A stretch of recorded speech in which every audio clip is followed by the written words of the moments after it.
Welcome back, ladies and gentlemen, to the PPL. It's week 2, and it's day 2. Let's get things going here because it is a nice Friday morning, and we've got one beautiful game. International cultures and players will be clashing, and potentially some old friends and adversaries here in this matchup. Of course, joining alongside me on the desk, Evan Ray Rayner. This is William Gormizer Newberry. The third? Fifth. Man, you keep going so down. Long. Like the numbers have been going down. So long. Well, you just carry yourself in that level. I'm aging. You don't look like a fifth, man. You look like a third. Like a third? Yeah, definitely. I guess I can. Okay. Maybe sure. You don't know it. I don't know. Well, I do know what a third looks like, but only like. Yeah, I mean, like ages ahead of where I am. I gotcha. I just feel, you're bringing a lot of regalness to the show, and I'm excited to have you here. As we head into this start of the day, we obviously are in the final moments of week 2. If you are just joining us, we have a couple of matchups that have been scheduled and then now rescheduled because SSG aren't here yet. They'll be joining us, I believe, in week 4. So we only have one matchup today, and that matchup is the Knights versus Kanga. Quickly, we have to take a look at the schedule as well to see where everyone shakes out. But preliminary looking at it, these two teams both need some wins. Yeah, I mean, Kanga is actually in this position where they weren't successful last week, and they actually were even saying that, like, a loss against Renegades was kind of really hard on them, not only because they were expected to win it, but they're kind of holding themselves to a higher standard. They think they are definitely a top 4 team, if not even higher. Yeah. So not being able to find success in their first week was rough on them. Yeah, and I think losing to Navi as well. Obviously, for Pittsburgh, that was rough too. It was almost a demoralizing win. Yeah. If you want to take a look at the standings, here's where everybody is at the moment. Pittsburgh, unlike Kanga, have their first win under their belt. That was last week against Virtus Pro. Kanga and Virtus Pro and Space Station, but Space Station haven't played. Currently the only teams without a win in the PPL now. So big moment for both of these teams. Pittsburgh, if they get 2 wins, they'll put themselves at the top of the bracket in the PPL. And of course, Kanga will be 0-3. That would be tremendously difficult for them to manage. But let's talk about the Knights first, because obviously these guys, the new org, Pittsburgh Knights coming in, and a lot of old faces and familiar players that we've seen. Cuss Cutie, Dethroner, Ricotta, obviously leading this squad. How do you feel about them? Well, first things first, I learned Ricotta is way taller than I thought Ricotta was. I don't know what I was thinking, but I think Nick was saying he's somewhere like maybe 6'5", somewhere up there. So a lot of tall boys on this team as well. Him and Dethroner, I think, kind of putting up at the top of the tall players we have. But I mean, just as a whole, height average. I wasn't sure about this team coming into this. I was coming into this team, and I was looking at them. I'm like, I mean, you've got 2 people from SK.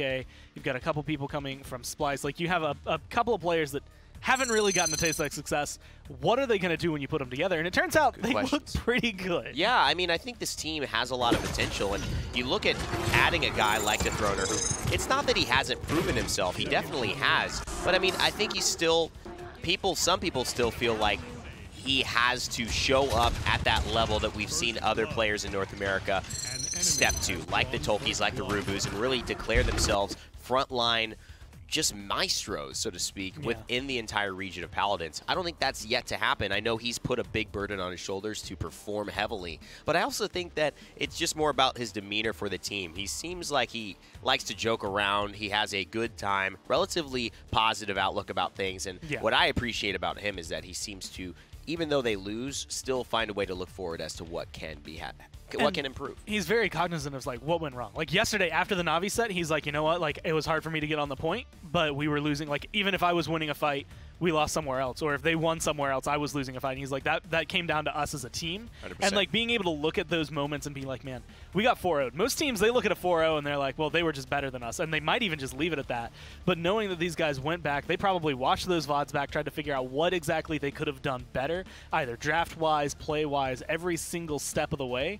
And they're going to come into today that much better because of it. I think there's a level, too, of having such a big mistake so quickly and then having this turnaround to be able to play the next day to say not only are we very aware of what we did wrong, but now we're ready to put it into motion what we did right. It's pretty easy to know when you get off course, but now you have that real easy relationship to, wow, I just did this about 12 hours ago, 24 hours ago. I know this is not the right thing to be doing. Let's switch this up before we get caught out and we lose 4-0, guys. One of the great things about this, though, and players being at LAN, is we get to talk to them in person right before they go into the booth and play their game. So the man of the hour, the one we've been talking about, Dethroner, we have Nick on the sideline with an interview to talk about the game.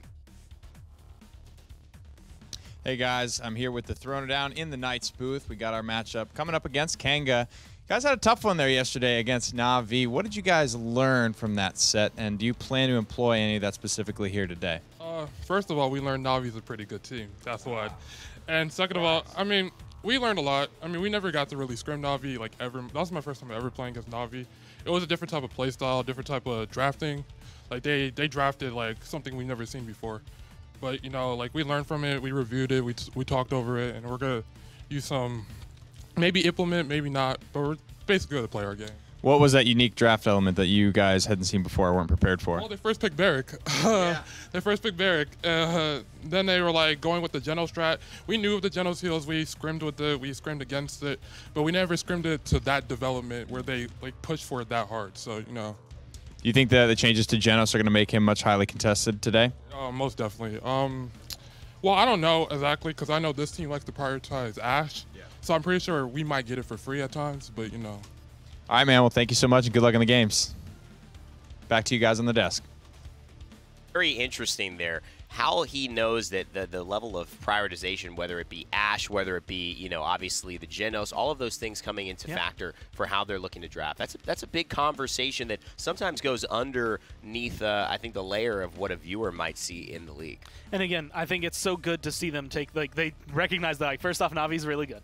And they played something that we've been scrimming against, but they played it at a level that we have not experienced. Because for a lot of those guys, like, they never made a land last year to be able to play against Na'Vi. So playing against a European team in general is something they didn't get a lot of experience. They got to play Envy, but Envy is like the closest they could truly come to that. So being able to feel what it's like to go up against a team that is as, you know, world class as Na'Vi, you kind of get a new appreciation, I feel like, for not only how they play, but what you can learn even in a defeat like that. Yeah, let's also flip the script here because we were talking a little bit about Kanga, and he said they like to prioritize Ash. There was a clear priority on the Ash when Kanga was utilizing their roster. We could see that there was just a ton of pressure on the front lines, and that was kind of how they like to play. It didn't quite work out for them in their first matchup, but today, obviously, with Genos coming into more of a priority, we're going to see some more damage dealers maybe start to take the eye of our casters and our analysis here rather than the front lines, and that's where Chronix comes in. He's been a huge focus for them, and now at this point, he's going to have to step up big, Gore. Between him and Evil Eye, there's a lot of, I want to say, like, in tandem damage that can be done, and Chronix was already playing pretty solidly last week. It's just that issue of, specifically for this matchup, when you're up against a team like Envy, they know how to kind of create the room they need. They know how to separate you. You can see there, Joel's dying almost immediately in the fight. It doesn't matter what Evil Eye and Chronix are able to do because the pressure's already there. Yeah. So if you are in this position as Chronix, you have to have that kind of performance every single time when you are maybe the only one being looked at or the only one who's like in the highlight. If you can keep Rhino alive, if you have Joel's there available like in the front line, it makes your job so much easier. You have a little less pressure on you. But if he just gets this Cassie, which was a huge thing for them last week, then I think it's going to be smooth sailing for Kanga. Now, one of the things we've talked about and that I mentioned in my actual predictions for this matchup is that Kanga are actually going to win. I think Kanga are going to take this one. Do you have Kanga with me as well, or does who else is that? Dolson, maybe? It was Dolson. I think Dave. So one of the reasons I think so is it feels like they're going to make some good adjustments here. I trust their team, but who better to trust and hear from than the man we were just talking about himself? Chronix is ready with an interview with Nick as well to give his thoughts about how they're feeling heading into this game. Thank you, guys. Here with Chronix today for Kanga Esports. We're going to be playing up against the Knights. Just had a chance to talk to the Throner, and I just wanted to know where your guys' head was at, how you're feeling after having an additional week to kind of scrim and come together as a team. Yeah, so the first week we had no scrim time, and we were really like patchy with everything, like teamwork, like just overall everything.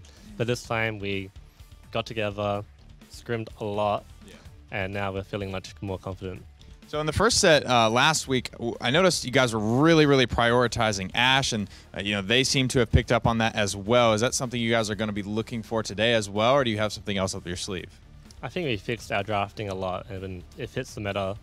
How we fixed it will fit the meta really well now. Watching the set yesterday, there was a first pick Barris, and also a lot of additional emphasis on the Genos after his changes. You guys think you're going to be working that in at all today? I think we will be, yeah. Okay, man. Well, good luck in the games, and I can't wait to see the results. Guys, back to you. Thanks a lot, Nick. I think Chronix clearly feels confident, as I would. This team is a team that's meant to, you know, take some L's but make adjustments, come back stronger. How do you feel about, you know, just any, I guess in any regard, who's going to come out on top here today? You know, coming into today, based on last week's play, I was looking at it and I'm thinking this is a Knights matchup. And even on Esports Weekly, like when we put our predictions in, I'm like, this is going to be Knights.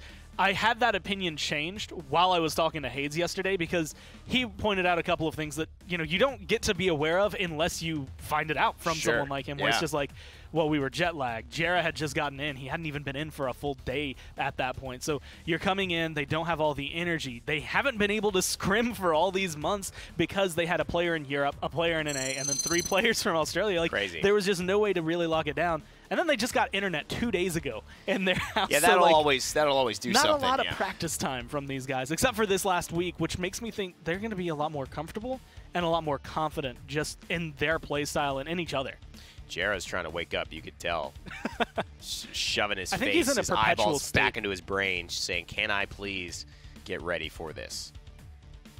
In a perpetual state of having to wake up. I feel like I've never seen Jera not That's look gamer sleepy. life right there. But it's also jet lag. It's not that simple to come to America from Europe and just everything be going smoothly. Your body has to adjust, and then you're not only here, you're demanded of the second you get here. You can't rest and chill in your hotel. You're scrimming. You're working with your team. You're having to play 2 days later and get used to this role. And it's a very unfamiliar situation that these players are having to adjust to. I think we will see more of these things iron out towards the weeks in the middle and the end. But right now, you know, it's whoever is able to grab these early W's that might set themselves up for success later on. Yeah.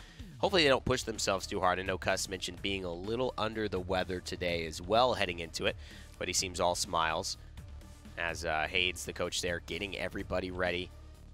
Really the mastermind behind figuring out what went wrong. And Hades, I think, is very cognizant. Knows the team's strength incredibly well. And that's something that's honestly impressive to me, just because Jera and Evil Eye coming into this is like, okay, cool, you're learning 2 new players who aren't from your region, who have never played with your team before, and having to integrate them like it's nothing. Yeah, and I think that's a huge key as well when you have 2 different players that are meshing with your Australian members, but also not from the same region. They're not that buddy-buddy system like G-Bunny and Ricotta from Splice. You do have those 2 having to have a relationship. You see them sitting next to each other right now, Evil Eye and Jera, trying to figure out something going on with his chair, maybe just getting situated. All these things, hopefully not distracting from the ban and pick phase going on right now. Torvald and Makoa will be banned out, and the Leon from Kanga. So the Ashe is looking pretty simple. Knights ban out a Khan here, and we would expect Kanga to have their first pick Ashe, which they have prioritized. And we'll see how much things have adjusted and what has changed since the games from yesterday. I mean, Frontlines being heavily banned out, not too surprising. Ashe still available, Barrick still available, 2 Frontlines who have been very, very prevalent in the last couple days. I mean, yesterday Na'Vi made Barrick look incredible, but we were mentioning earlier, and not too surprising to see Kanga go for Ashe because of how much work she was putting in for them just last week when they were playing. Even though they weren't able to get a win, that Ashe was part of their success. And I think if you time to destroy our enemy, keep an identity as a squad, you know you can help to get through some of these first. more confusing times. Because at least if you're sticking, you know, the same with your type of frontline pressure and aggressive style, you can start to adapt to that as a DPS player, like Evil Eye is going to need to do. You know where your front lines are going to be. Ruckus and Genos here for the Knights, so clearly a prioritization of the man who commands the stars. The Ascended Genos will, after this last buff, be at a much higher value than he has been in the last few, I guess, patches. Yeah, and I think this is a fun little, like, I kind of like a double dip, because I feel like this is partially a glance into the fact that they were just talking about how they've been scrimming with this and against this to see how it worked.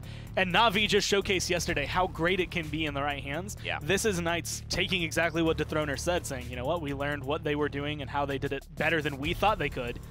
and we're going to try that. Like, we're going to at least try to emulate a little bit of what we saw at Na'Vi. Now, the key is the Bomb King early and the Barrack. They have a very good front You line trespass presence, and are but unwanted, Knights are going to get the stranger. Inara, and that's right into Throner's comfort zone. Yeah. On this map, the wall doesn't really have too much of an application because it's so open in Shattered Desert that you can kind of skirt to the left, to the right, go up over the hill. It doesn't really shut off any huge areas, unless maybe on the push or the defense and some crucial choke points. The Cassie will be rounded out with that as well, but a ton of shields for her to break through. And the final 2 picks for Kanga now. What will happen? I assume maybe a Damba here for Jera. Well, he has gone Ying. This is an interesting map. It's also for, decent Saris honestly, map. I want to say like any supports, because yeah, like you said, like Saris, it's nice wide open. Like you can almost always have a line of The sight onto gods are somebody. watching. Our But the blood same thing is can be said for rushing. Aldama, the same And the thing can be hunt said for Ying. is And it's just because it's so bumpy, I guess is the best way. There's so many mini hills. It's a big one for people like Grover being able to come through. Healing through walls, healing when you might not be able to get that line of sight has been very big. And honestly, we've heard teams talk about how this has like a merry-go-round style play where you're constantly circling each other. Yep. Grover was a big kind of purveyor of that. It's true, and I think Grover here, people thought, well, with the Your little sight nerf to him, fails you. will he fall out completely? But I feel like in this map, you can take advantage of those axes from range really easily. And some of the cripples, we've even seen a Deep Roots Grover come through. Yeah. That can be a very devastating thing if you land that onto a Cassie who's trying to roll out of trouble, or even a Genos who's trying to skirt away. Shaolin picked up at the end for Knights, so Gore, Kanga, Knights, lineup set in place. How do you feel about it? I like the Ashe, Bomb King, Grover. I think Tyra's a little on the fence for me, whereas when you look at Knights, you could just cover up the Knights and tell me that that was a Na'Vi draft, and I'd believe it. This is a very solid composition. I honestly think just on paper, they are going to be able to play this stronger. Very curious as to the lack of blaster pressure. And I think maybe that the Tyra and maybe the Grover and potentially just the Barrack, a couple of shots with the turrets warding off something like a Drogoz, which Evil Eye might feel very comfortable with. He goes for the BK instead, and no response on the side of Knights. Payan sticking to some more traditional bow characters. It's the battle of the bows versus the battle of the king. Shattered Desert starting us off here. Let's get into game 1 with Nick and Dave. Thank you, Evan. Thank you, Gore. Great job to start off the day. And Shattered Desert is going to be destination number 1 here. Some interesting drafts coming out from both teams. I know Dethroner mentioned to you, Nick, that the Genos was going to be higher priority. They thought they were going to be able to get it for free, and they seemingly did in this one. Do you think he's going to be kind of a difference maker in this one? He's going to be important, but I think it balances a lot on Acronix and this hunting party Tyra. I think she brings basically the same sort of thing that Luminary Genos is bringing, but at a much higher cost. It's much harder to execute upon than Luminary Genos. Right. That's fair. You see the early hunting party going out onto the Inara, the other one off onto the side of the Shaolin, and that's been interesting as well. Seeing the Shaolin a bit higher priority in the last couple of games. The meta's already been shifting around a good bit. What is it that you see in Shaolin maybe that these players see as well? Why do you think that he's starting to get picked so much? I mean, I think it's Na'Vi, to be honest. I think everyone's like, ooh, they're doing it. Right. So I think it's going to be a good little look here. The one thing I will say is that Na'Vi, while it's hard to say anything was the meta for Shaolin, Recurve was more popular, I think, than Explosive Arrow. We weren't really seeing that as much, and I think Na'Vi ran it exclusively yesterday. So interesting little note there as well. Overtime for the Kanga Esports as they get on the objective and don't look like they're going to be rooted off anytime soon. But no kills yet. People just basically poking at each other. Finally, as I said, Evil Eye finds his first onto G-Bunny. Overtime ticking away. The Pittsburgh Knights are the ones who are on it, so they get 15% for themselves. A couple kills starting to get traded back and forth here. Evil Eye, though, pouring out enough damage to get the Knights pushed off of it.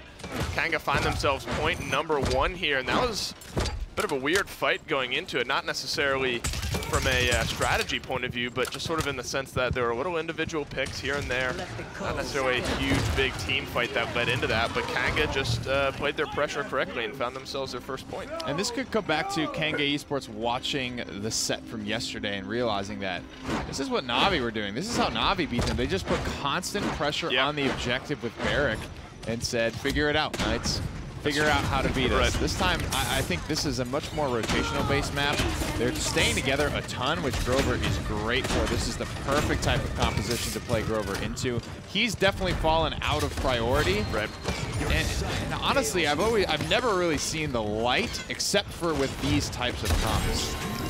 Well, the Whirlwind's going to come out, keep his teammates all topped off, and you can see, sort of as you said, this map kind of bodes well into it. Through Time and Space comes out. Os Rhino drops himself 2 on the backside, so that early priority Ash coming to play here very early on in this game. 2 down now for the Knights, and this payload's getting very close. They'll probably have one more chance at a respawn here, but the Barrack Shield is going to keep them kind of zoned out. He has the Dome Shield if he wants to use it. Going deep right now is the Ruckus, but on both sides, he has some pressure. The Hexafire comes out on the backside, and it is going to find one onto Chronix. Find 2 now onto Os Rhino. Crust Cutie finds one as well, and Kanga are swept off the point here, but they have 55 seconds left, so just enough time to regroup, get back onto the point here and give it one more go. Yeah, and they got a lot of ults to work with as well. That's a big note. They're going home for their mid-round buys, as this is likely the first time a lot of them have died. Cauterized 2s coming out. Evil Eye still saving credits at this point. I'm not exactly sure why. There's really no reason to. He has enough to go into Record 2 or to build level 1 of any other type of item that he could want.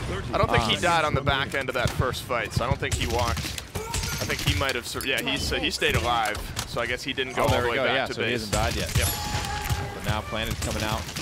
Kanga Esports definitely in control of this round just because of all the ultimates they still have available. The gas pedal is ready to be stomped if they do so choose. A pick, though, on either side would likely end it here in the first round now. The Inara going pretty low there in the middle. Too many more bombs. She won't survive. Be careful there on the Ruckus on the backside. Evil Eye doing a beautiful job here of zoning out and finding some damage. Drops Payan on the backside.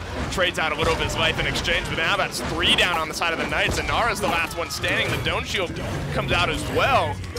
And that's just enough to get it pushed through. Kanga Esports, a little fumble there in the middle on some deaths, but they looked great. What is that emote? The Bomb King one? Bomb King just, he takes out his Grumpy Bomb and he just dunks it on his head. Like, that's awesome. I haven't seen that one yet. Crazy. Anyway, actual analysis for that point fight. You're right. Like, the ultimates were kind of down for the Knights. They used a lot of resources to get that initial hold there.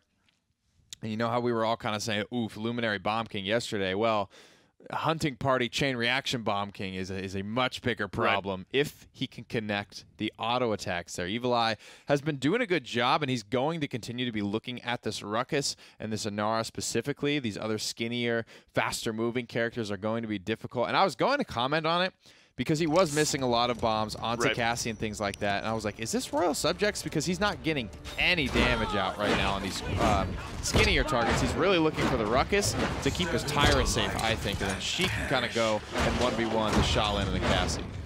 The kill that mattered was Payan getting into his face, and he was able to hit those shots there towards the end. And early through Time and Space is going to drop Tyra. So a little bit of early Kanga still have the ultimate for Pittsburgh Knights. Here comes the ultimates. Oh, doesn't get it off in time. They call his bluff and go around the corner there.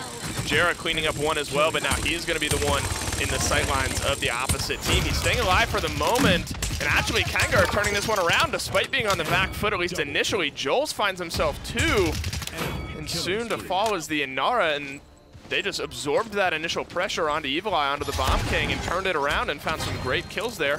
Now they're in control here. Well, on the bright side, King Bomb is still available. That's true. Whirlwind is still available as well. And the Knights are really only close to the Hexafire, so this Heat Haze needs to get a lot of value, but right now it just looks like he's trying to get the touch with it. Tries to dive on a Garrett, but just gets caught out in stealth. He gets the touch, but he trades out his life now. The King Bomb comes out, goes down on the Dethroner. And Kanga find themselves 3 more yet again, and the rest of the Knights, the Ruckus, and the Genos on the back foot here, at least for the moment. Kanga doing a really good job of riding out the pressure that they find. 8 streak on the Ashe, 11 streak, 9 and 9 on the other 2. Kanga, the only streak who is not up right now is the Bomb King, who fell during his King Bomb, but found some good application for it just after that. And here's this kind of first choke point that we've seen up along the ridge. Last time it just took a couple picks from Kanga in order to push through it. And I think the interesting thing to look at is the Barrack again. I mean, he's been such a game changer. He was a huge game changer in the Na'Vi game yesterday. Joel's has found a bunch of kills here early on, and he's still finding pressure and helping them push through. And for the same reason that, the Luminary Barrack was working, Hunting Party applies the exact same, if not more. It's more bonus damage than Luminary gives you. Joel was warming up on this pick specifically in the training range during those interviews this morning, so he's ready to go on Barrack. He is ready to box out with these tanks even more effectively than he's used to be. Does have the Dome Shield available as well, and it does come out. Oh, that's literally it. It was just zoning. It was just zoning from the Dome Shield, and that's all it took. They didn't even get a pick there at the end of the game. It was just enough pressure.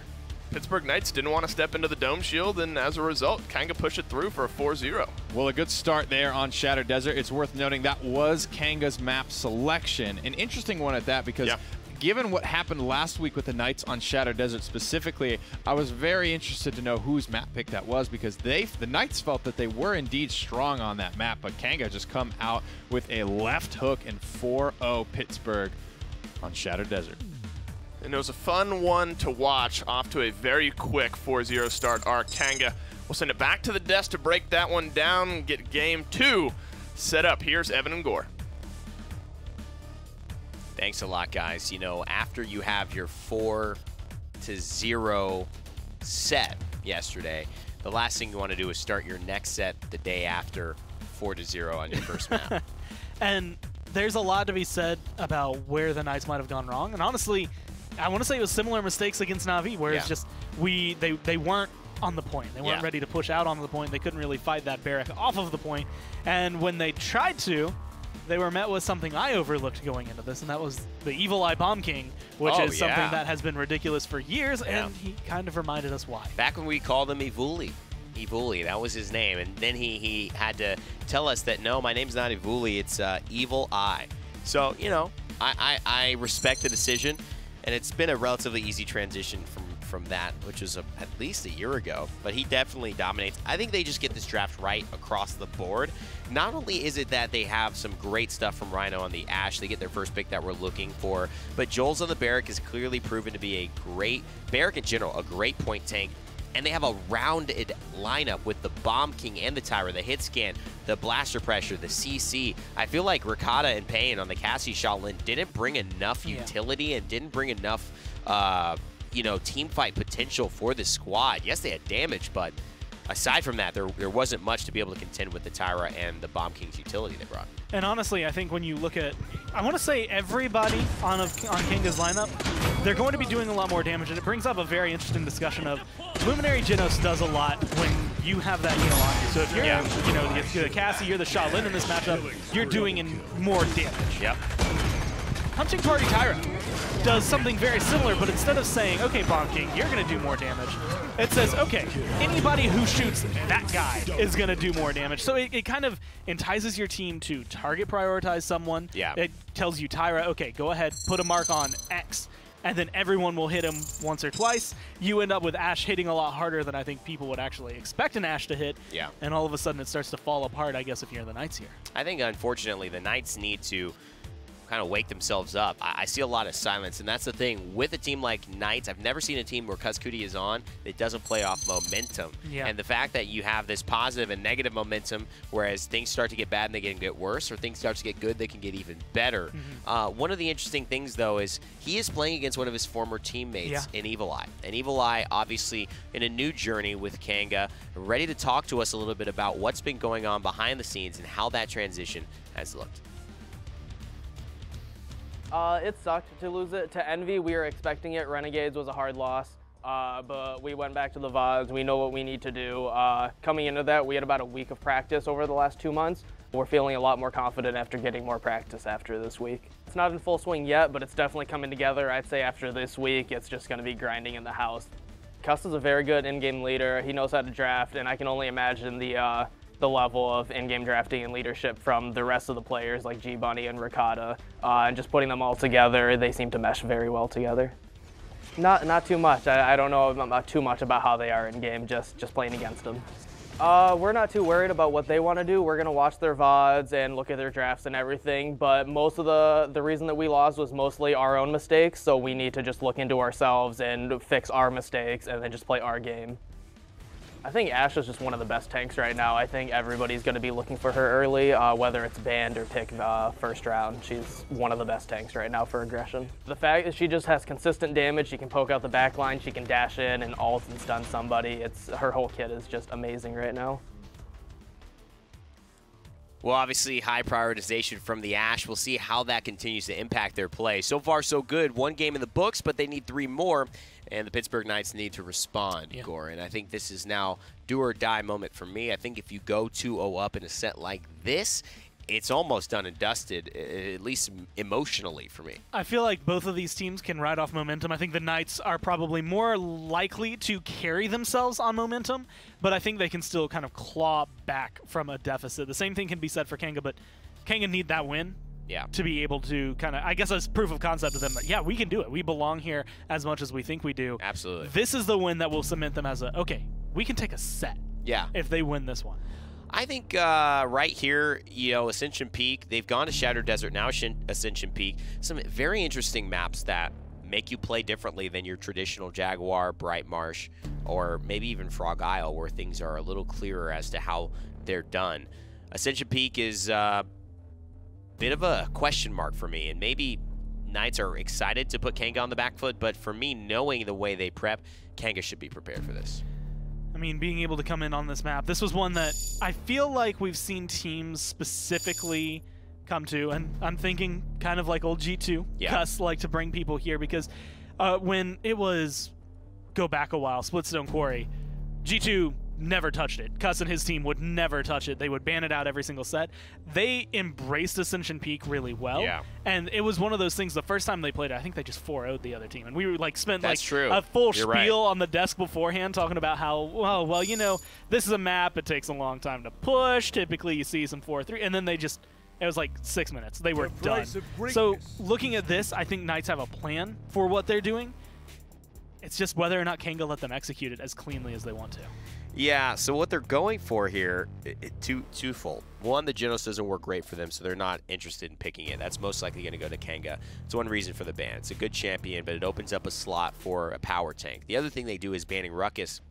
Obviously, it takes it away from Joel's, one of his best tanks, but then it opens up the ability to have another power tank available. Form up and follow me in. Testing the Ashe. That's the biggest thing. They do not ban out in this Ruckus game, Khan, you win or you die. Point, they may take there is Ashe, no they middle could lose ground. to a Americanara or something like that, and they would be without a great aggressive tank to really go through or something of that nature. I will fight to protect the sanctity of the wild. Both the aggressive tank that can match the Ashe and also the Inara. However, I am a little worried that this is showing the hand of Knights maybe not feeling as comfortable utilizing the Genos and maybe trying to overban around Kanga. I mean, Kanga are going to be happy because they get Ashe. Presumably they get Barrack again, unless we see Knights decide that they want to go for a triple frontline lineup on here. But again, that's not usually met with success. Yeah, maybe. Definitely not really on Ascension Peak. And it also kind of depends on whether or not Kanga take it right here or not. If they want to go for their support, their Come here, grumpy boy! And, I mean, it looked good last game. Why not run it again? Yeah, I think the Bomb King here is great. The Leon early dissuades the Drogoz in this phase. If Knights were trying to go for it with Payan, I think Payan could easily EV here. It's enough of a backline to try to contest, although the EV into Leon matchup or BK matchup isn't very strong. So Kanga do a good job warding off the EV as well by keeping the Bomb King in their pocket and making sure the Drogoz doesn't feel comfortable. This is putting Payan in a bit of an odd spot champion-wise. I'm trying to think of really solid DPS against Bomb King, like just someone that in my mind is like, hey, this will shut him down very easily. This is the choice you had to make. And the only one I can really think is theirs. And it has to be Xin, but only because he can live through the damage long enough to get some return. Like most people, you take that 1v1, it's going to depend. Like Cassie can win it if she's far enough away. But if you get too close to him, he's just going to do too much. Evil Eye was comfortable last time around. I have a strong feeling he's going to be comfortable coming into this map. I think it actually plays a little bit better to Bomb King's strengths. Yeah, and I think Xin here is really the only choice for Payan in his champion pool right now. I don't feel that Shaolin really gave them enough depth, but Zen does, and he extends the fight, and he can get into the back line, and he has those resets, and he can pressure out Leon and BK. Plus, on this map where people like to group and clump with the Grover in particular from Kanga, that Yomi strike is going to be that much more deadly. How do you feel about this one, Gore? Do you think Knights have put themselves in a much better position to win? I think they're still comfortable on their front lines, but it's how well you can displace this Barry. Will Khan and Anara feel confident enough to get into his face, and I mean, he only has a Grover behind him. Like, if you accelerate that, he's gonna have to run away. Yes, he has those shield resets, but at least you're getting rid of him. Well, get rid of this deficit is what Pittsburgh Knights are trying to do. Kanga are up 1-0 in the set, but on Ascension Peak, things could be different at the end of 4 points to one team or another. Let's send it back to Nick and Dave and get this game rolling. Thank you, gentlemen. Ascension Peak coming out immediately after Shattered Deserts. Some newer maps coming out. So it was Kanga who got the first map pick. Pittsburgh Knights here on map pick number 2. So the team's trying out their mettle a little bit on some of the newer maps. Changing things up a little bit. Mr. Khan was not available, I believe, in any of the 4 games yesterday up against Na'Vi. But I'm also looking at this Bomb King. Creative's got it basically every game yesterday, and Evil Eye is sitting on 2 in a row right now. A very big impact felt in game number 1 from it. We'll have to keep a close eye and realize that this might be a problem for the Knights going forward. They don't seem to have any propensity to want to pick up the King. I think that this game is definitely a gauger for how the Bomb King is going to be for their team this game. I mean, he didn't have the Genos in the first game, but he had the Tyra. This game he doesn't have either, so it's really just true Bomb King damage, and that's really what I think this one comes down to really gauge how well he's going to do. Pan cleans up Chronix to start things off, so buying some space here for the Pittsburgh Knights. Spooked.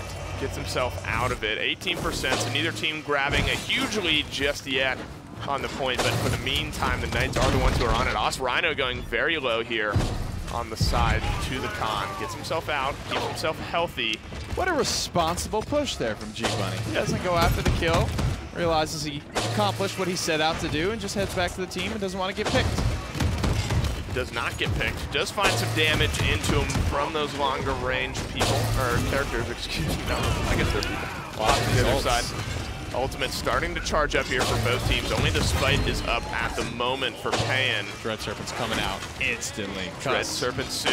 Now you have the Cassie Vision that's being popped out as well. Jake. There's the Dread Serpent. Finds a couple on the back side, but is there follow-up damage? Instead, it's Gara keeping his team alive. That's not good. And healing them up on the backside, so the Dread Serpent falls a little bit flat, and it's actually Kanga who have found the pressure on the back end of it. G-Bunny's going very low. Zin on the backside a little bit low as well, and Kanga at the moment have retaken it, but still not a huge lead. This is kind of how Ascension Peak goes. The King Bomb's going to come out, try to find some target, goes onto the Inara, gets her not stunned up. She's able to CC immune herself out of it, so great use there, but Dethroner falls anyway. The Dome Shield out as well. Here's the Enlightenment, finds one. Chronix with 2 in this fight so far, and it's going so far back and forth. But Kanga, in the meantime, are the ones who are on the front foot, and they are the ones who are going to find point number 1. Oh, Karate. He turns around the dime. I mean, Payne, I'm pretty sure, used the Spite on him. Gara likely gets him the heal. He stays alive, wins that, rotates around. Enlightenment for another kill. What a huge play from Chronix.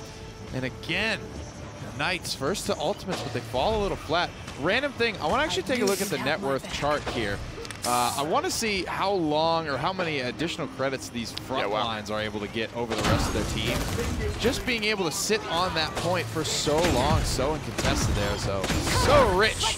Top damage and top net worth. Mr. Barrick filling up the pockets quite nicely here on Ascension Peak. Filling up the pockets. Barrick has been a game changer. Ash, Rhino keeps herself alive with the shoulder bash. Don't know if she would have fallen off anyway, but good to be safe. The Seismic Crash comes out as well, stuns up the Ash, but falls a little bit flat. The Whirlwind came out as well. So a little bit of a traded ultimates there. The second Dread Serpent of the game comes out as well, and Pittsburgh Knights find some pressure on this one. G-Bunny cleaning up the first kill. Second one going on to the Ash, but at that point it looks like just a little bit of a reset for them. So they find 2, but they have to invest so much. They invest the Seismic Crash. They invest the second Dread Serpent. The Overpower's not up just yet. Kanga answered back with a little bit on their side as well. The Whirlwind, the Banner coming down as well for Ash. So a little bit of ultimates getting traded back and forth here.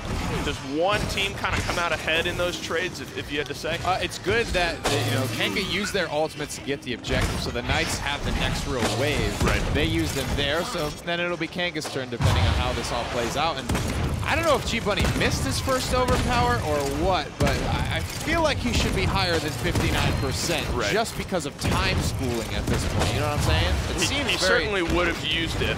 It seems unlikely that he hasn't charged one. I feel like it maybe was just a swing and a miss. He's found some kills as well. Yikes. Evil Eye dropping out of the King Bomb there, not finding the impact that he was looking for. Ricotta tried and true on this Cassie, trying to find some damage, but Os Rhino with no chip on her shoulder just yet. Oh, Commander's grab sends Os Rhino off the map. That's unfortunate. Cuss Cutie. Joel's dropping off the map as well with 10 seconds left. You got to imagine that this is a stop here for the Knights. Enough of a touch could delay it long enough. Maybe some picks here, but it does not look like that's going to happen. And Pittsburgh Knights able to defend successfully here. So 1-1, they find themselves their first point, kind of get that monkey off their back here on Ascension Peak. Not necessarily the easiest, not necessarily the hardest to defend on.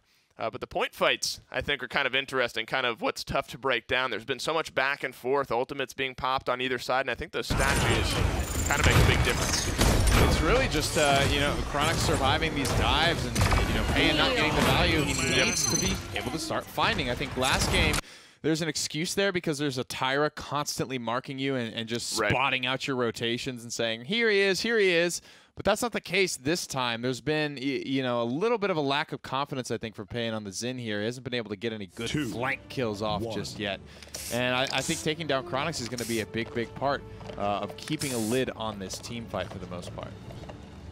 In reality, when you look at the scoreboard, not really that many. I mean, there's 5-6 kills on one side, 5-6 kills on the other. An early Dread Serpent sends Evil Eye running, but he is going to get right back into the fight immediately here. So nothing on the back end of it. Whirlwind answered back with on the side of Kanga as well. So some traded ultimates yet again. That's kind of been the theme of what we've seen. The Whirlwind immediately responding to the Dread Serpent, keeping the team popped off. A stunned up Barrack is going to drop the Dome Shield here, trying to keep that payload, or excuse me, the point nice and defended here. For the moment, it's Kanga who have the numbers inside the point, but G-Bunny is looking to turn that around. The shield goes down almost immediately on the backside of a few of those King Bombs. But for the moment, keeping themselves alive. Just some poking. Here comes the Ash Banner, though. This is what you need to watch, and it starts off the fight very well. 2 kills now for Kanga, and they're on the front foot. Next is going to be the Damba. Great shoulder bash, great long-range hit there. Chronix finds 2 as well. Very well played there on the side of Kanga, following up the Ash Banner with some great aggression, find themselves on the point. I mean, he stuns 3, hits a bunch of damage, immediately shoulder bashes out. That's another 800 damage on a Cuss Cutie. Follow-up shots are all good. Rhino does everything for his team in that fight there. Incredible stuff. King Bomb is going to continue to chain CC out. Evil Eye is just picked at that point, too far overextended. He's had a tough time with the King Bombs up to this point in this game. Getting killed out of a few of them, getting countered back there on that one, the spite dropping him. Joel's going low here. Is going to be able to stay alive. So at the moment, the Knights have picked it back off. The Enlightenment finds some damage onto G-Bunny, but not going to find the kill here. Hey. Overtime ticking away in favor of Kanga, though.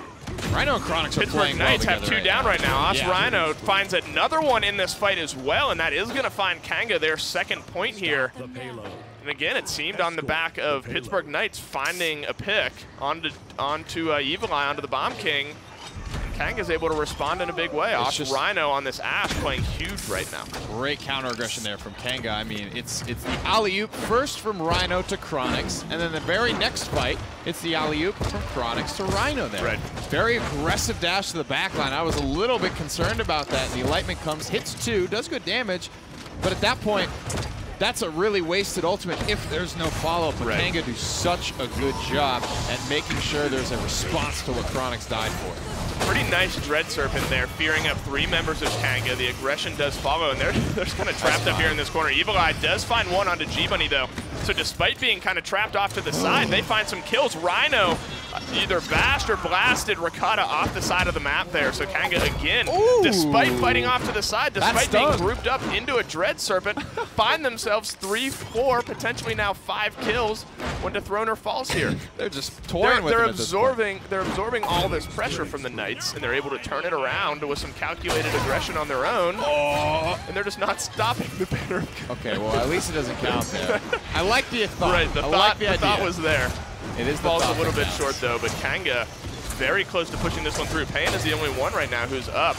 ready to counter it. Now Dethroner's back as well. The Dome Shield comes out, tries to buy themselves some space. Here comes the Seismic Crash. Does not find potentially the targets they were looking for. Instead, Dethroner actually dies on the back end. Chronix just pouring out damage here from the back line. Payan is in his sights. G-Bunny as well. The Enlightenment comes up a little bit short at the moment. The Cassie is so low. Ricotta's very low there on the back side, but the Damba's up top. He's having to play carefully, so he doesn't die as well. Payan's able to find some kill, to find a kill and find the Pittsburgh Knights some space here. Second now for Payan. Ricotta adds one as well. It looks like the Kanga push is coming to a close here, and the Pittsburgh Knights are able to stop the bleeding and get themselves a good defense. What a damn mess that team fight was. Woo. My goodness gracious. Seismic Crash spent, Spite spent, Overpower spent for the Knights.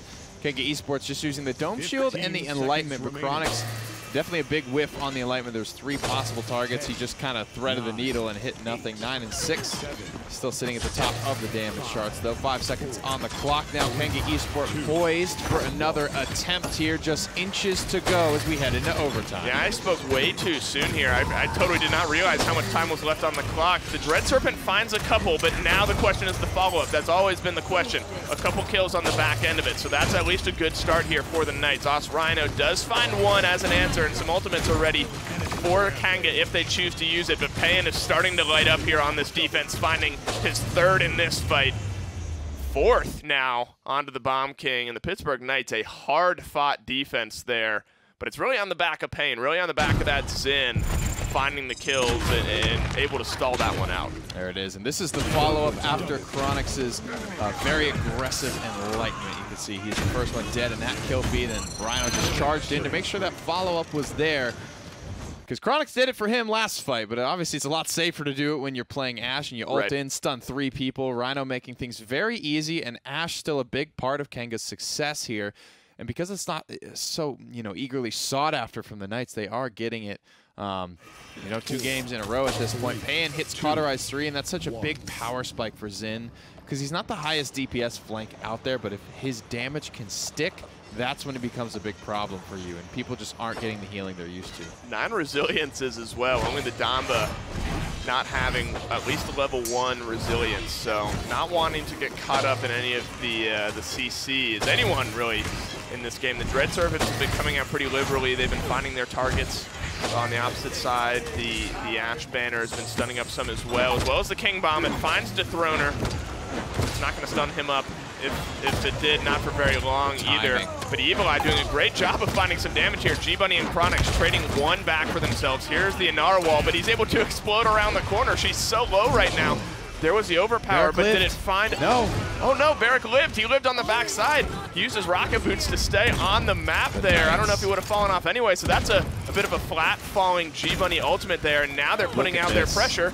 They're just zoning out. That's a 1-man zone here. The 3 members of the Knights. 99 in overtime ticking away here.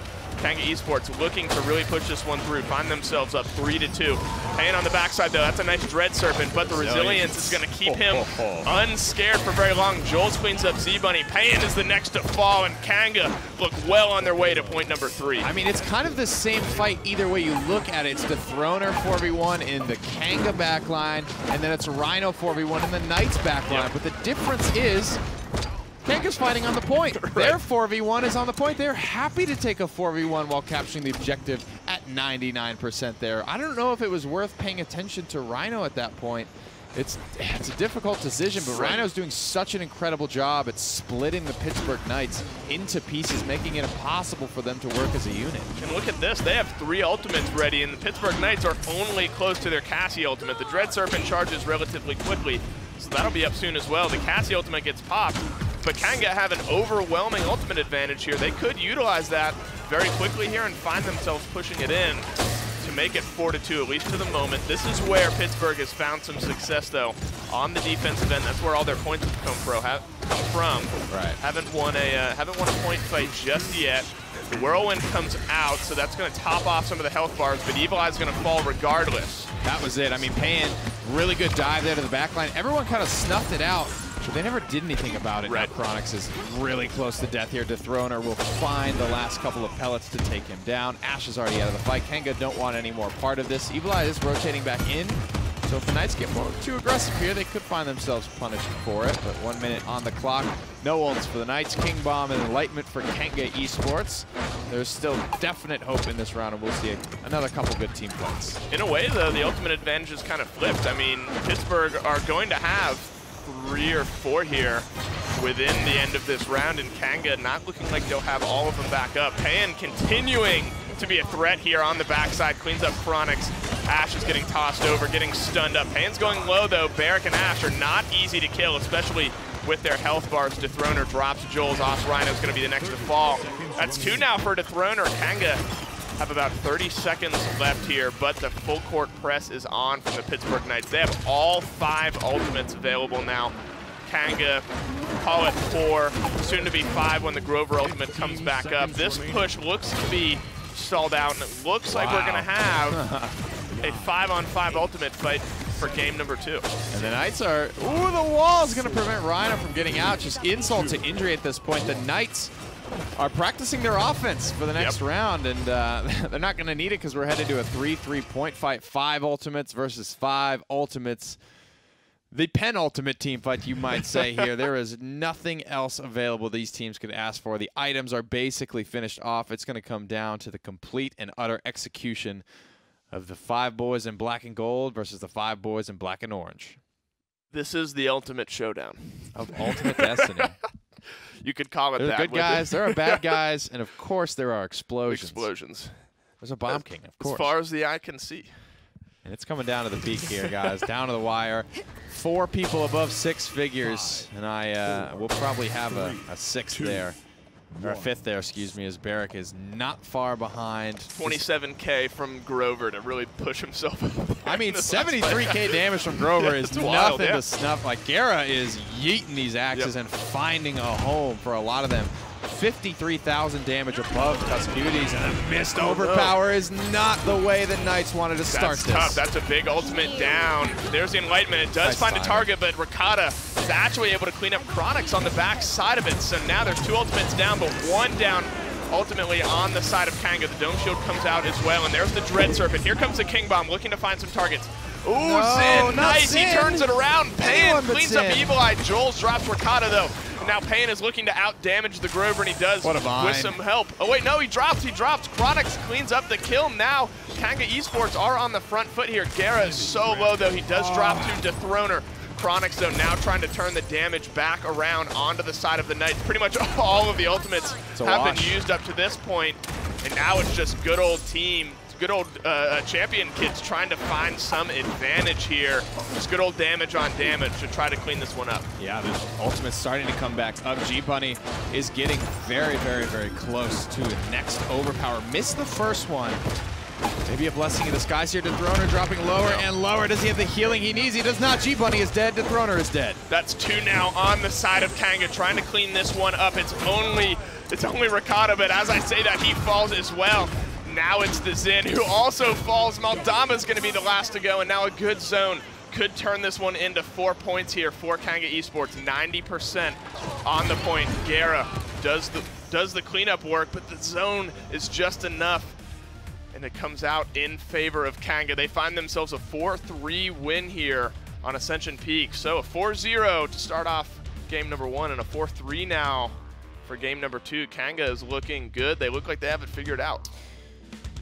I mean, it's missed ultimates there down the stretch, I think, for the Knights, and that's a big, big part of their success and I guess their downfall now. Kanga's successes. It's all smiles here in the Australian booth. 2 games up now. They've taken the Knights map pick and their second-tier map pick, so you know, Kanga, they have the opportunity to go on a run in this set. Well, lots to figure out on the side of Pittsburgh, but to break down game number 2, we'll send it back to Evan and Gore. Thanks, guys. A bit quiet on the side of Pittsburgh, and Kanga all smiles again. Hayes has put this team in a position to win this set, and it, to me, seems clearer and clearer each moment that they are more prepared and they are ready for what is going to be thrown at them. Gore, as you can see in the post-game stats, Rhino, Chronix, Jules, Evil Eye, Jera, all above 80,000 damage, even for the support and the front lines getting involved, and what a game. And, I mean, when you look at the other side, and actually just look at the slash lines in general, Nothing too crazy coming out from Kanga. I mean, obviously, Chronix being 14 kills, 16 assists is amazing, but he had 12 deaths along with all of that. Except for Payan, who was 16 and 8. Like, he had a 2.0 going up there, a little higher than a 2.0 KDA. Yeah. But when it came down to it, it was the pressure coming down in tandem. Again, 2 damage dealers. Both of them need to put in their work, and both of them were on the side of Kanga. Chronix would either set up kills like that or clean up kills from Evil Eye. A lot of the times Dethroner died, it was because Evil Eye would hit him for at least half his health, then Chronix would hit him for the other half. They would just double down on the front lines to make sure that they would kill him off faster. And there wasn't much that Knights could do to fight it back. No, Barrick was phenomenal as well. On the point, the Dome Shields, every time you thought things would get going, they would clump up. Jera did a fantastic job of buying time, of staying alive. His heals were phenomenal, and just the Grover and the Barrick in general, the shielding, the Dome Shield, the Whirlwinds, the resets. You could tell that even though Knights didn't hit all of their ultimates, neither did Kanga in that last fight. You know, Evil Eye gets his ultimate countered on the BK by the Zen, and Payan dies there, still comes back, and they still have control. They never quite give it up. Dethroner has to make a hero play, and he does do a great job of finishing Jera off by himself. But you could tell that with the front lines having to overstep like that, they just were not equipped to deal with the threats that were consistently hampering their success on this map. It just seems to be like Kanga's one step ahead, and now Pittsburgh have to somehow get ahead of Kanga because following them like this is not going to work. And one of the things we were talking about kind of while we were watching that entire set, there's certain points where it's like, do you want to let a push in and have this go 3-1, play with comeback mechanic or not? But one of the things that Knights did, they found that defense every single time. Round 1, point goes to Kanga, defense goes to Knights. Round 2, same story. Round 3, same story.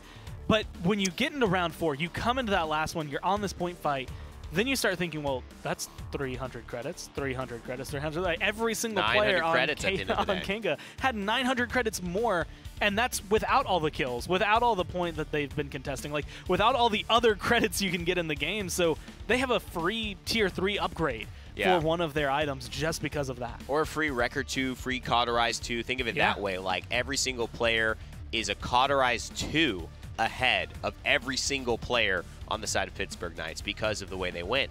Playing against comeback mechanic means that, sure, we will not use it, and we will just go again in this slowly but surely kind of losing our footing position.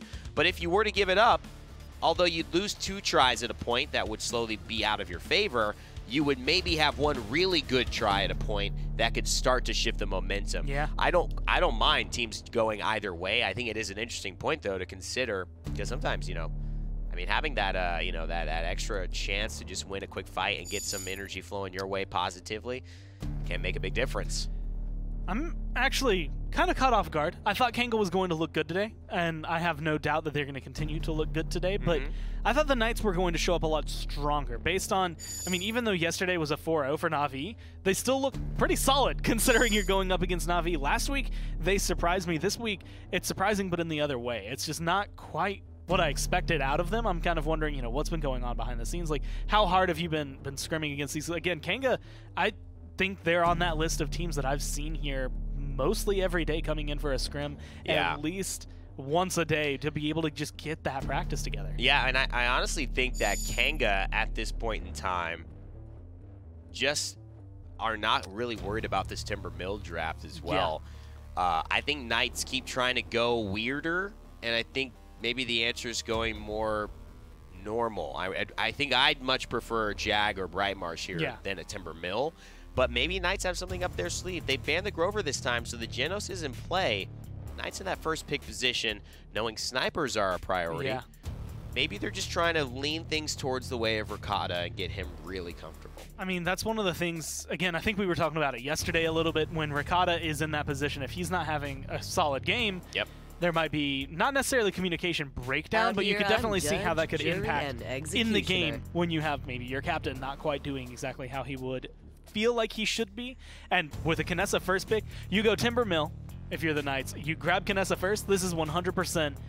We are relying on what we know is a consistent strength, and that is Ricotta's aim. Yeah, and I think that, you know, we're going to see this probably be a decent pickup for them. The issue is Kanga really get to decide how they want to take this whole map now, because they have their pick of the litter of every front line available. And I think that with Grover being banned, they're also going to be giving questions as to, do we go for a Genos here? It's going to be the Genos. And a Genos into a Strix is very strong, but the Genos Eevee is one of the things that I think Knights did not want to see, because with Ricotta finally on the Kinessa Gore, Payan had a great chance to be able to be on the Eevee and round out this squad, but now he's going to have to come up with something else. I mean, I'm looking towards Kanga. If they hadn't gone Eevee, if they had gone Genos Strix here, I'm wondering if maybe they even go for like the Talus. Like one of the things that we've seen in the past, and one of the things we haven't gotten to see in a long time, because either one or the other fell out, was just ult combos between the two, Genos and Talus, because you could pick off a sniper on this map very easily with an ult at the beginning of the round. But I actually like this because it leaves Kanga open. They grab something that's a very solid counter in Eevee to be able to deal with that Kinessa. No, you're right. Give her that extra damage with the Luminary Genos. And if you go with Strix, then it's going to equalize the footing and maybe even give him the win over a Kinessa in the boxing match. No, I mean, I think that Kanga definitely are still going to get the Ashe, which is strong for them. And we'll see how they, balance back out. Joel's used to be the sniper player for them, but at this point, that would either fall into Chronix's hands or not, I would assume, unless they go for a triple DPS style of play, which isn't impossible here with the Genos. The next time you see my banners, is taken, and that's what Chronix has played, and so now you have to wonder, there's just not really going to be a Strix offered, or they're going to run a triple DPS and run that Strix with Joel's playing him. And what's perfect about the way they've drafted this now, Knights have no idea. Knights have no idea. They got to prep for both scenarios. They have to play into the, we're going to have Ashe and another frontline pushing into us, or we're going to have a sniper, an Eevee, and a Leon all pelting us with damage. And this is one of the things, again, we've seen out of teams in the past. There's a certain point where you can overwhelm their healing with damage. Once Cauterize comes online as well, if Knights go for something like, I mean, Grover's banned out, but if you get maybe one of the, like, quote-unquote lesser healers, you get taken down fast. I kind of like this Droxus here. I kind of like this. Payan on the Androxus. That'll be interesting to see. Man, his champion pool has been all over the place today, hasn't it? It's been forced and stretched, and the Zen and trying to find some rhythm. We'll see if this can be the difference maker here. What did Kanga opt for? It could just be the secondary front line. We could see the Nando. I know that's been something that's been maybe lackluster feeling, but a lot of teams have gone to it. Or will we see a counter sniper here and a little bit of a mix-up? I will fight to protect the sanctity of the wild. I actually like that. I think with Androxus, like, if that was, honestly, I would even say just any other DPS, then I think you could feel a little more comfortable with a Strix. Cassie ignored him, too. But Androxus is going to get back there too fast, too reliably, that if you leave Strix alone, he's not going to be able to do the thing you need him to do in that matchup. And the Andro was to have some flank pressure in case they did have a sniper, because if you have a Strix but no one can get to him on that lineup, it would be very difficult. The Andro wards that off, and I think maybe Kanga get more solidified in the Inara being it. So given this score, what's your vision for this matchup? Both teams know how to play this map really well. If Ricotta is hitting headshots on this Kinessa like no other, and Evil Eye has a little trouble switching from the BK to the Eevee, then I think this swings heavily back in Knight's favor. But if you're looking at staple picks, Chronix is on Leon, you know he's going to be hitting those shots. Evil Eye is really a good bet on Eevee. I think Kanga can still do it. Tough stuff, but I think that Pittsburgh Knights might have put themselves in a better position than the last few games. We'll have to see. One of their favorite maps is going to be put to the test here in Game 3 as we send it down to your casters. Thanks, Evan, as we head on into Timber Mill. And it looks like the Knights just trying to find something that sticks right now. The lineup that they've drafted, though, I think is very interesting. And they pointed this out on the desk, and I agree. I think this could stick. They put themselves in a good position, I think, to kind of be in the driver's seat here in this game. This is kind of like a new ice mine, so to speak. This is that map no one really plays. The Knights have some experience, I think, via Cuss Cutie, because he's always and never been afraid to play these weirder maps. But to that same note, Evil Eye is going to know everything Cuss Cutie knows, I think, about this map in terms of past experience. They played together back in the day. Payan getting aggressive here on the Evil Eye, but he may have bit off more than he could chew. Way too much there.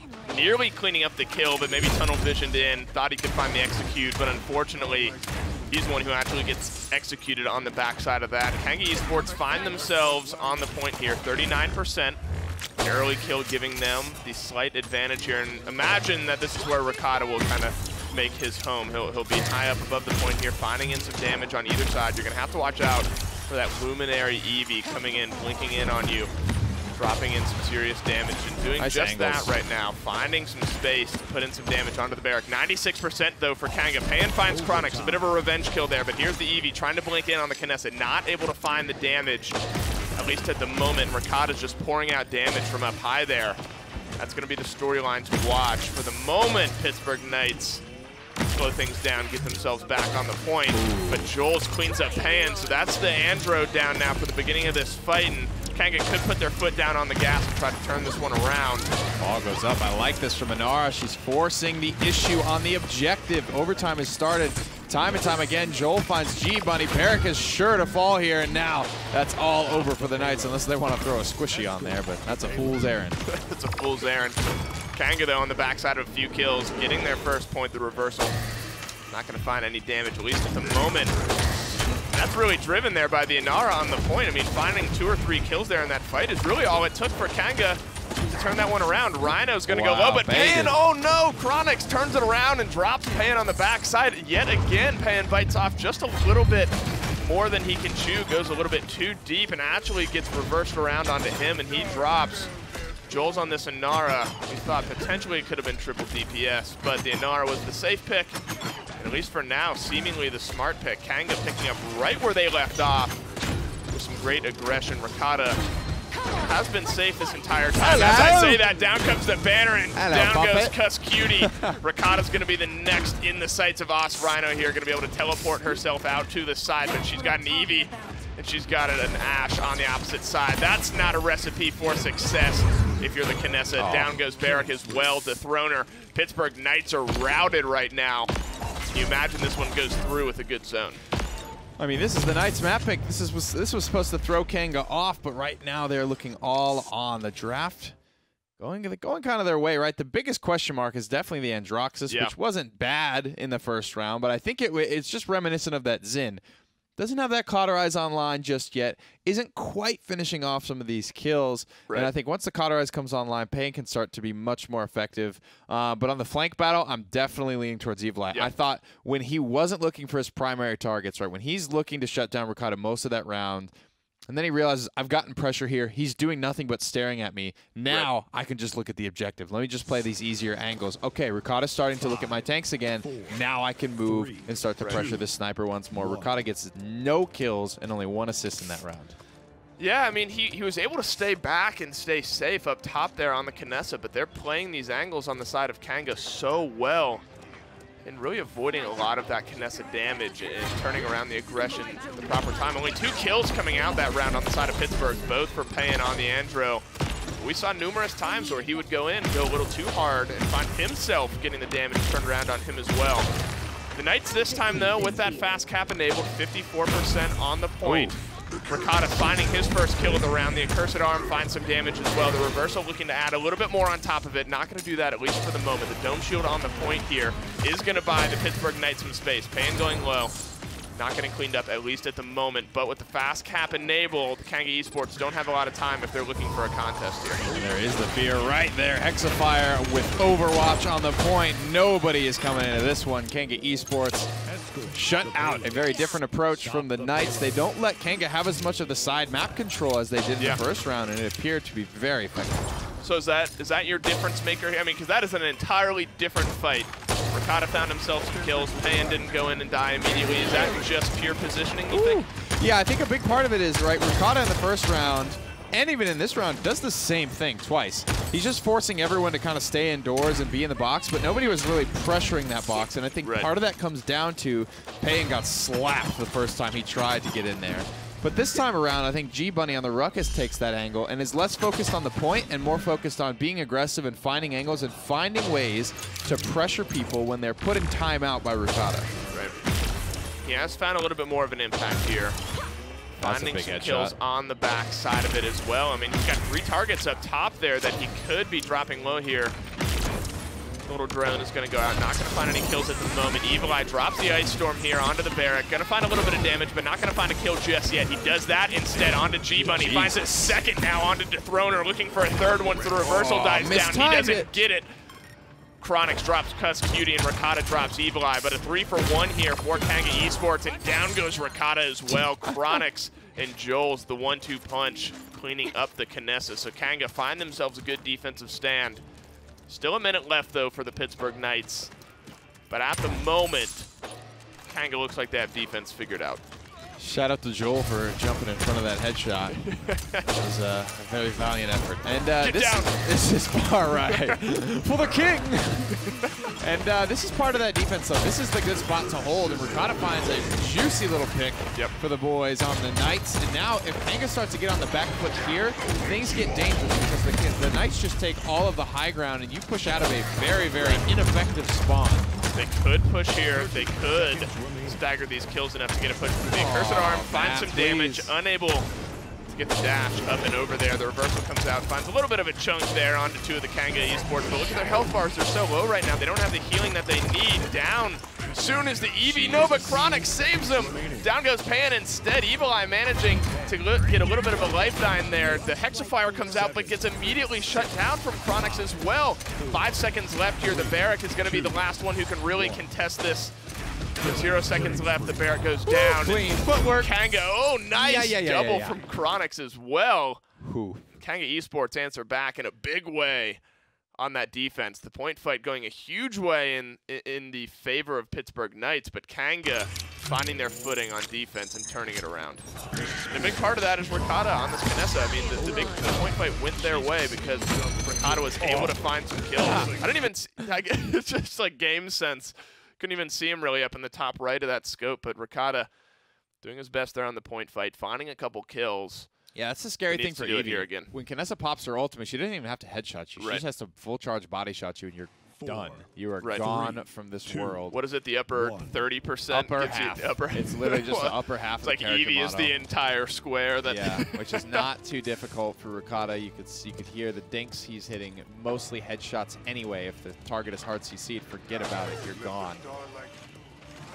We're waiting for a little time and space action, maybe some stun to the high ground, but I don't think it connects, Dave. They don't get what they wanted there, but the idea was correct.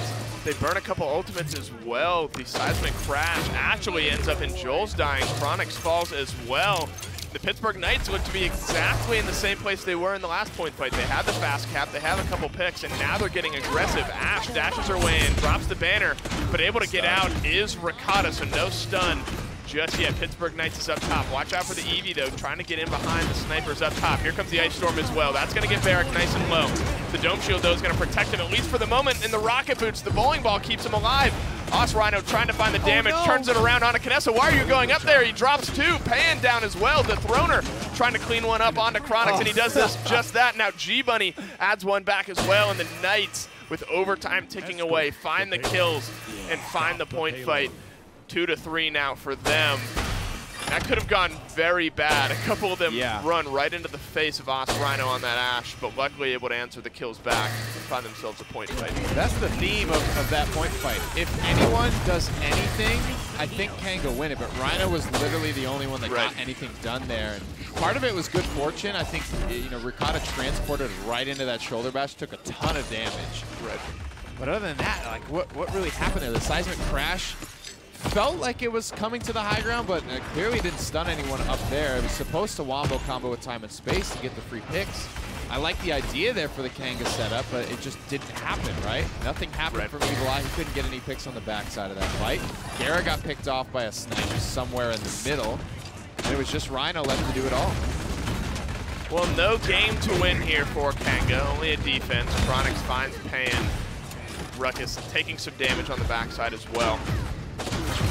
So Kanga, I mean, what change? I mean, is it really the same theme as the last point fight that you saw? That when Pittsburgh won their first point, that a great team fight, was really the story that there was no help there for Ash on the backside of it? I think the story becomes this: when you lay out a plan, and then immediately step one doesn't happen the way you planned it, then you're like, you're almost panicking. Fair. depending on the plan, like it's going to be a variable, committal level on that step one. So depending on how committed you are at that point, you could be in a really, really bad spot if step one didn't happen the way you thought it was.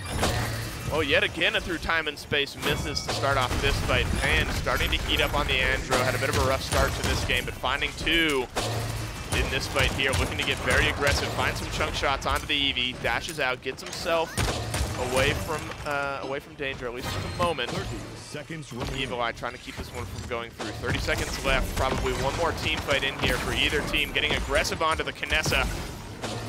Not necessarily getting the upper hand in that one. Gonna wall himself off. One now for Joel's, one now for G-Bunny as the fight's starting to heat up. But that's a healer down now on the side of Kanga, and as such, 3 more have fallen now on the backside. It's only down to Chronix and Evil Eye, but he's going low. The Enlightenment hits, but doesn't. 68 health. So close, and Ricotta stares the Enlightenment down and cleans up the kill on the backside. Make it 2 for him.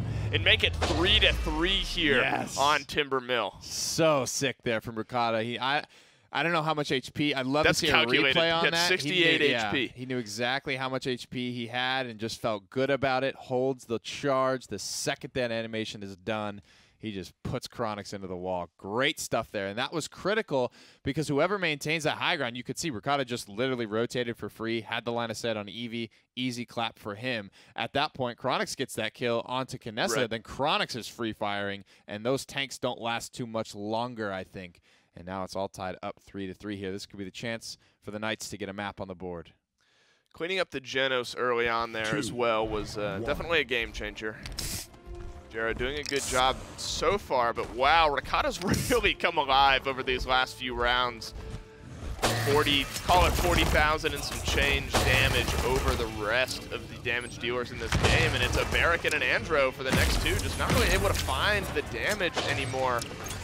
On the side of Kanga, our Evil Eye, Chronix on the Ash. The Dome Shield's going to come out, buy some space here for Pittsburgh Knights, but if the fight goes any way in the same that it has been, the Knights are going to have a great time of it. And some ultimates come out. G-Bunny cleans up Chronix as well, and Kanga again are on the back foot, on these team fights. 66% now for them. And Kanga need to find a pick to get this one turned around. I mean, it's a big, beautiful damage number, but for me, G-Bunny is the one making this happen for the Pittsburgh Knights. His rotations, the space he's creating has been so good on Ruffs. He has been everywhere he needs to be. He's always spearheading these fights, rotating out once Androxus needs to come in and clean up. Or he's capitalizing on a softened target that Ricotta made available for him. And the headsets are already off because that's how Timbermill goes. It's so far to that spawn that the Knights know once they wrap that up, it's going to be it for them. And here's a point on the board. They don't look super excited about it. I'm sure they didn't want to be down 2-0 here anyway. And that's good, though. That's still a hill to climb. That ace in the hole type of pick. That needed to go their way. If they didn't win that map, they weren't going to win a game this set. Well, those are kind of the less traditional maps, I guess, kind of off the board now.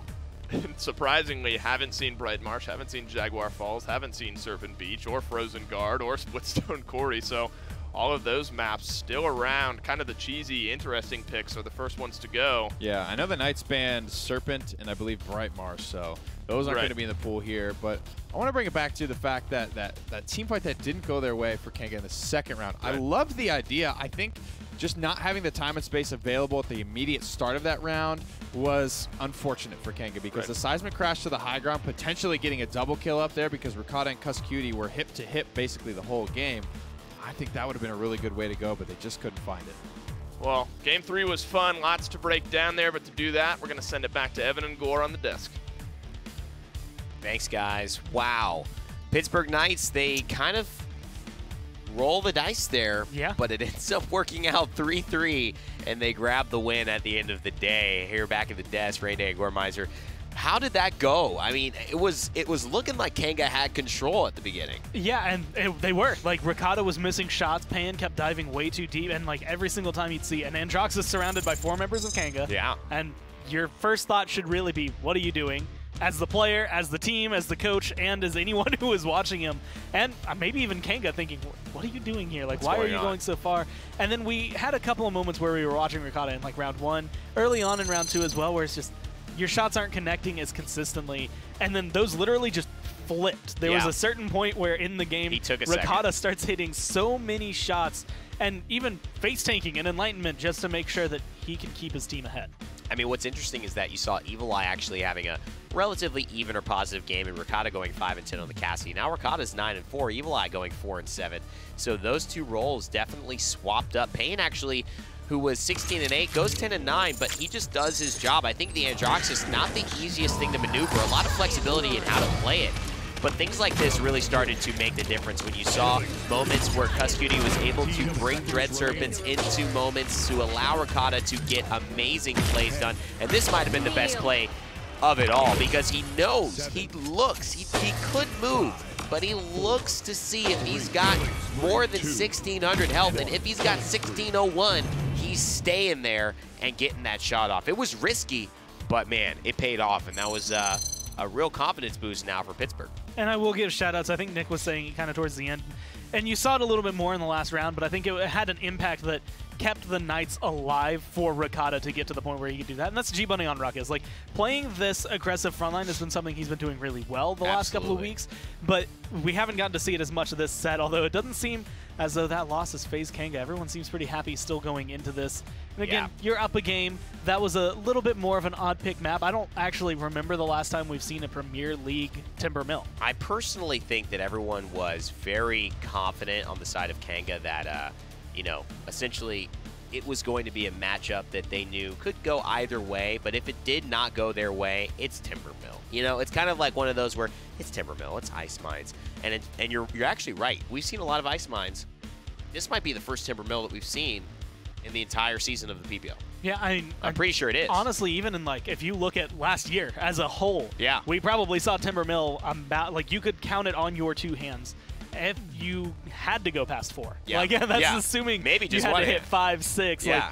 Like, it doesn't come up too often, and we're still going on maps. I'm not going to call them like French pick because I feel like Warder's Gate, Ascension, Peak, Shattered Desert have been showing up a lot these last couple weeks, but I mean, not your standard 5. And Serpent Beach and Bright were banned. This is partly because these teams like these strange maps. They want to see how prepped they are. I think Kanga bets that they're prepped. They're more prepped than some of these other teams. Knights and Cuss and these guys, they kind of feel that, you know, everyone doubts them on these maps and that they don't know how to play Shattered Desert. They don't know how to play Timber Mill. They know how to play those maps, and it's really about their performances. What it's showing to me is that these Knights cannot get outdrafted too hard, and they need a way to turn it around, and Payne had enough flexibility on the Androxus to have a good game, and not the easiest thing. It warded off the Strix because he was a flank pressure, but then he was able to do some mid-range fighting, find some good damage off the ults, pressure out Chronix and Osrino a couple times. We'll see how that adjusts here heading into game number 4. Torvald Leon ban, Koa, most likely the Khan banned as well from Knights, but we'll see. Will they ban the Genos again? You know, on this map, again, I can't tell you the top, maybe even the top 10 champions, but I can tell you some that I've seen work. Yes. Bomb King has definitely worked on this map really well, and Bomb King is the only, well, not the only big change that Kanga made last time, but being able to get Evil Eye maybe back onto the Bomb King, have him have that carry potential again. That's true. Can swing things pretty heavily back in their favor. And I think the BK for Evil Eye, like you mentioned, something they may want to prioritize early, but with the Genos available, do you try to go for it? He's actually pretty decent on this map as far as his just mobility, but the way that Knights have kind of used this Maldamba Dread Serpent to set up a lot of the damage for Ricotta, I've really liked that a lot. Step into the and light. So the Genos is going to be what Cuss goes for this game.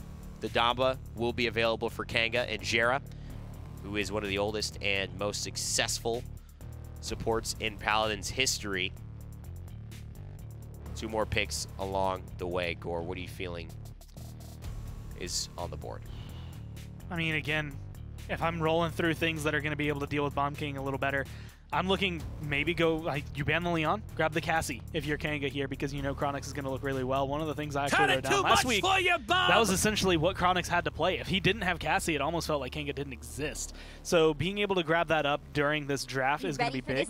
And I like them doing it the way they did because you get the Barrack, you get the Khan, 2 big frontline picks. Knights don't have theirs yet, so you kind of strip away that pool a little bit. And you know they need 1 more DPS. Get your Cassie. They don't need a support that, or they don't need a support. You don't need to grab that here. You don't need to leave your options open. And I think Cassie's just going to work so well. And G-Bunny likes the Ashe. I think maybe they're excited to get the BK on the hands. you know, out of the hands of Evil Eye and into Payan for once. Finally, Payan's having the chance to do it.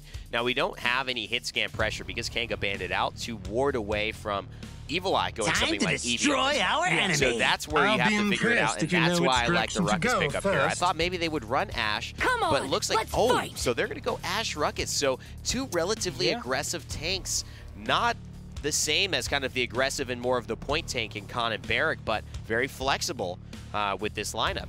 And you know, Ashe, it's one of those things, she's very aggressive, but she actually has a lot of health as well. She does. Not only being able to run her own cards to increase it, but just even at base, 4,900 is a ton to be able to just stand on. And so recognizing that with a shield, with mobility, with the ability to knock back your opponent, and a gun that's pretty easy to connect with, like, she's got it all. Right, and so being able to pull her in, she might not be able to go toe-to-toe with Barrack as long on the point, but she's definitely going to cause a lot of trouble for him. So here's the Eevee that we were expecting, especially due to the Leon ban gore. Yes. And now allowing Eevee to feel like she can roam free. The Ruckus, though, picked up by Knights just to add some hit scan pressure. Maybe it would have been where the Inara is, but it's going to be Dethroner on the Ashe, who feels super comfortable. G-Bunny rotating onto the Ruckus, and I think this is actually a pretty nice fit for them to finish things off with the Zen. It should apply a lot of pressure, and might be the way Knights can get themselves back in this set. What do you think, seeing all the drafts here, who's got the edge? I think as long as Evil Eye's doing really well on this Eevee, they have it on the side of Kanga. Yeah. And the only big question mark on the side of Knights I have is this Bomb King. Like, how does it perform? I haven't seen them play Bomb King. Yesterday, it was such a big issue for them. Today, until last game, it was such a big issue for them. So can they play at the level that it's been played against them? And if so, it's going to be a two-tap on that Eevee every single time, so Evil Eye's going to have his work cut out for him. It's going to be exciting to see the Knights and Kanga trying to battle for supremacy here. Obviously, 1 for Knights, 2 for Kanga. He's got the shoe phone. Hopefully he doesn't have to call any more assistance there. Dethroner enjoying himself. And the Knights trying to tie this one up. Will we see a 3-1 with Kanga on the precipice of a victory in the set, or will Pittsburgh make it a lot more interesting than we all thought? Thank you, guys. On the desk, Warder's Gate for game number 4. It's not going to be a 4-0 sweep today. Instead, we're going one more into game 5, but some interesting picks on either side. The Luminary Bomb King coming out for the Pittsburgh Knights. I know you're not a fan of playing against it, but you're a fan of you can't beat playing it, join it. Yeah, you can't beat them, join them. Really, That's a good way of putting it. Really can't beat that. I'll be honest. Evil Eye spots 1, 2, 3, 4, 5 on the right-hand side here, and just calls that information on out to his team. We'll see how they adjust for it. Patient play for Mr. Evil Eye out of the gate. He will be rewarded for such patience with a kill onto Genos. Genos, so the Luminary not going to last very long, if at all. He probably gets it on a couple of players, but he's going to go down super early here. Kanga Esports finding themselves 60%. Rhino cleaning up Payan as well, and down goes Dethroner. Some targeted aggression coming out from Kanga finds them 87, 90%. I mean, this is already over. They're going to zone him out and find themselves point number 1. 45 seconds into round number 1. That is premeditated. That is practiced, my friend. That is Kanga Esports knowing exactly how to win that fight, exactly what the Knights were going to do, or at least how to get the information on what they needed to do in response. Great stuff from Kanga there. Really no other way to slice it. Early picks, really patient play from Evil Eye as the flanker. That is very important. You're very squishy. You got to choose your battles wisely. Matchup to watch, and they're letting this on the desk as well, is the Bomb King into the Eevee, because 2 bombs does exactly the amount of Eevee health that you need. Evil Eye gets the better of it this time. Chronix finds some damage before he falls. Evil Eye with 3 now in this fight. The Eevee going huge for himself, trying to find Genos on the back end. They just don't have an answer for him right now. Either they don't know where he is, they don't know how to hit the shots on him, but Evil Eye is coming out huge. He's getting double kills in every fight so far. I mean, he's really the biggest question mark for this lineup. Everything else is a rock-solid pick for Kanga Esports. Pittsburgh Knights have asked Payan to play a different champion every single game at this point. It's crazy to me. Now, Ricotta being kind of picked out a little bit. Leon's banned, Cassie's picked away. He's on Zin. I don't think I've ever seen that before. And David's kind of showing. They're looking for something right now. Rhino with 2, Chronix adds another, and Rhino with his double. And Kanga are rolling right now. Don't know if the Knights found a kill that round. I guess we'll see here when the slash lines go. Okay, they did. They found a kill onto Chronix, but wow, that was a fast round number 1. That was like a 2-minute first round. This didn't have an answer for the Cassie. They didn't have an answer for the Eevee. Rhino was hitting all of his shots, hit some great overpowers. Kanga looked like they have Warder's Gate figured out. I mean, the opener was flawless. At least initially, right. The opener was flawless. The triple kill from Evil Eye is a really, really good way to make sure you hold on to that momentum. And then just a quick little overpower to make sure things keep going their way. There's just no time to put together a plan or figure out what the hell you want to do for the Knights. Tough stuff there. And not a great way. Obviously, this is not going to be the end of the road no matter what. Kanga Esports be their 3rd map, so the Knights definitely don't want to count themselves out of this set. Get tuned down on yourself too early, and you'll see yourself out the door. No, that's exactly what happened on Timber Mill. Kanga came out so fast and so calculated. Chase that. But Joel's cleans up Payan as well, and the Bomb King hasn't had enough time alive to make an impact in this one. And the Pittsburgh Knights health bars are melting right now on the backside. They need some Genos healing, but they're falling behind early. And I think you're kind of the one who says, well, Genos will get you there. He'll keep you ahead in the fight. But once it goes long, once you start to fall behind, that's when you're going to have some trouble. Here comes the Hexifier, finds a little bit of damage. It goes into the Dread Serpent, but it's already overtime ticking away here. Down comes the Ash Banner, but it's inside of the Dome Shield. He'll be okay with that. He has the immunity. Payan and Rakata combining to find a couple for themselves. A stunned up Chronix is able to tumble his way out, and finally they have an answer for it. So despite being 99 in overtime, Knights find a stall, Knights find a hold. They find themselves on the point with Fast Cap. A little Mixer Con action working his way back. Gotta start making your way to that objective, unless it's Joel that's gonna come in on the horse. Everyone is baited over to this side. It's opened the door, certainly, for Kanga Esports to get back on the objective. The Knights have stepped off entirely, and the overtime will just start up again for Kanga. I think that's a misstep for the Knights. That's a 1-for-1. Dethroner and Evil Eye both falling here, so some important people on both sides. But Kanga end up getting the objective capture. They just zone out well enough, and Pittsburgh not able to get a touch. Payan is going to add some damage on the backside of this fight, but Kanga will be A-okay, even if a few of them die, but it's not going to happen. Off the map goes Payan. Down goes G-Bunny as well, and Kanga up 3-0. And that was the bait of all baits there on the opposite side there with Rhino on the con. 4 members of the Knights committed. And in the meantime, a bit of a carousel around the back end puts Kanga in a perfect spot to engage from around the back. Exactly. It's like they're diving onto this con, and then they just hear overtime. It's like, uh-oh, and then they got to turn around. Joel's already there, dug in, and it just goes downhill from there. A little bit of a consolation consolation fight here coming out. They'll be able to get some kills here. Hopefully nobody gets thrown off the map by Rhino. He's just going to take his own exit of his own accord this time. They'll be able to spend some of those credits now, but the full court press coming in here from the Knights. No, that's Evil Eye in the Knights base. Oh wait, right. That's that's right. It wasn't flipped around. I didn't see the payload there. I was like, oh, so it's not that close. Yeah. But yeah, I thought that at first, but then I was like, I was like, wait a second, that's an Eevee. I think this, Eevee's just really, like, how'd they get over there so fast? She's on her broomstick-ish right now. 1 minute now for the boys of Kanga to get through. Find a way home. King Bomb's gonna come through. Climb there, push a little 2-tap. Uh-oh. Sit the dwarf down. Oh, but Payan trades out his own life for that one. Blocking out the Zen and the Dread Serpent coming out, finding some damage. Dethroner's able to drop the Eevee, so that's a big weight off their back. And this little side engagement here, Dethroner doing a good job of finding some presence on that Ash. Kanga's really prioritized it in the series. So you got to make sure you make use of it if you're going to pick it away from them. Chronix cleans up G-Bunny as well. So with 27 seconds left, Kanga Esports looking to find themselves some presence. They have a couple big ultimates up, the Dome Shield, the Overpower around if they just want to get rid of some important targets here. Pittsburgh Knights are just taking so much unnecessary damage to start things off here. They're down so low before the fight even begins. There's the Overpower. Instead of throwing them, they're going to elect to get the guaranteed kill. Payan drops Joel's though, so that's a big point presence that's now down. Rhino cleaning up Rakata on the backside. Here's the Droner dropping a shoulder bash. The Hexifire's going to come out, find some damage in on a Con Shield, but Con's still alive. And Rhino does end up dropping on the backside as a result. And a killing spree now from Payan.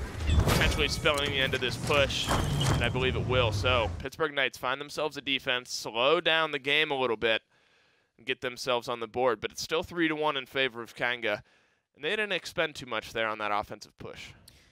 The overpower is down. I mean, he almost survived the Hexafire there. Rhino is truly a master of the art of baiting at this point. He's really done a lot, I think, for Kanga. And for me at the moment is my MVP for this set. I think he's been phenomenal today. And you said his name a lot. You just feel the impact. You almost can't talk about anything else in these fights, and that's what it takes, I think, you know, for front lines to kind of get the credit they deserve. Sometimes they go into these fights and they just win it, whether it's with a big ultimate, whether it's just good damage and control in the back line, forcing everyone to look at them.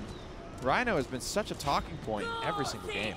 Another one to watch going into this one through time and space. A little wide right on that one, not going to find any damage. So that's down for the moment. Only the Spite available for the Knights. We have the Ice Storm and the Dome Shield up on the side of Kanga. Oh, is the Throner, and down he goes. Chronix not missing a single shot to start off this fight here, and Kanga Esports find themselves on the point, and this could be to win game number 4 here. Remember, too many people go down on the side of Pittsburgh. A nice Ice Storm trapping a few of them up top, and they're still in it. The Spite's going to come out, try to reverse it. Ricotta finds the kill on to Evil Eye.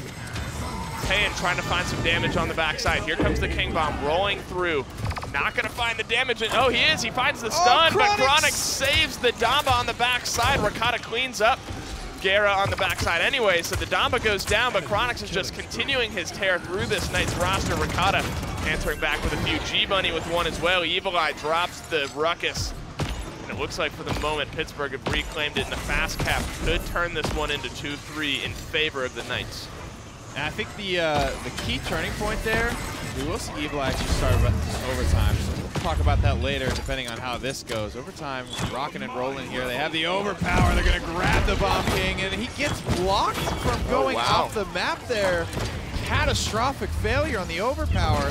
To be honest, I'm not sure what went wrong there. Yeah, you got pulled in, and he actually turned around the damage. Pan finding a few. Damba's going to be the last one to go down here, and Pittsburgh Knights are able to turn that one around. It was overtime in favor of Kanga, but some unfortunate ultimate blunders there kind of turns it around. Pittsburgh Knights find themselves back. Potential to tie it here 3-3. This series is hanging on a knife edge. I mean, there's a big difference between Kanga going up 3-1 and this one getting tied up back to 2-2 as far as the series goes. So the moment I think Kanga get thrown off balance there is when they get that pick onto the Throner. Evie links up, gets a great Ice Storm onto 2. She does get spited, but so what? You're already a man up. They lose Evil Eye. I don't care. Pan's 1 HP. He's locked down in an Ice Storm with Ruckus as well. I think that's a really good opportunity for Chronix and Rhino to push that down, kill both of those people easily, and then Kanga can continue to hold the man advantage. With a few picks here, Pittsburgh Knights looking to push it through. All of them streaking out a 22 streak Genos right now. Down goes Joel's. There is a contest coming in right now. It's going to be Khan, but he's going to get tossed off of it. So 3-3 here. I mean, the 23 streak on Genos, is that really the difference maker in this case, you think? I mean, it's definitely a problem. It's not something you love to see.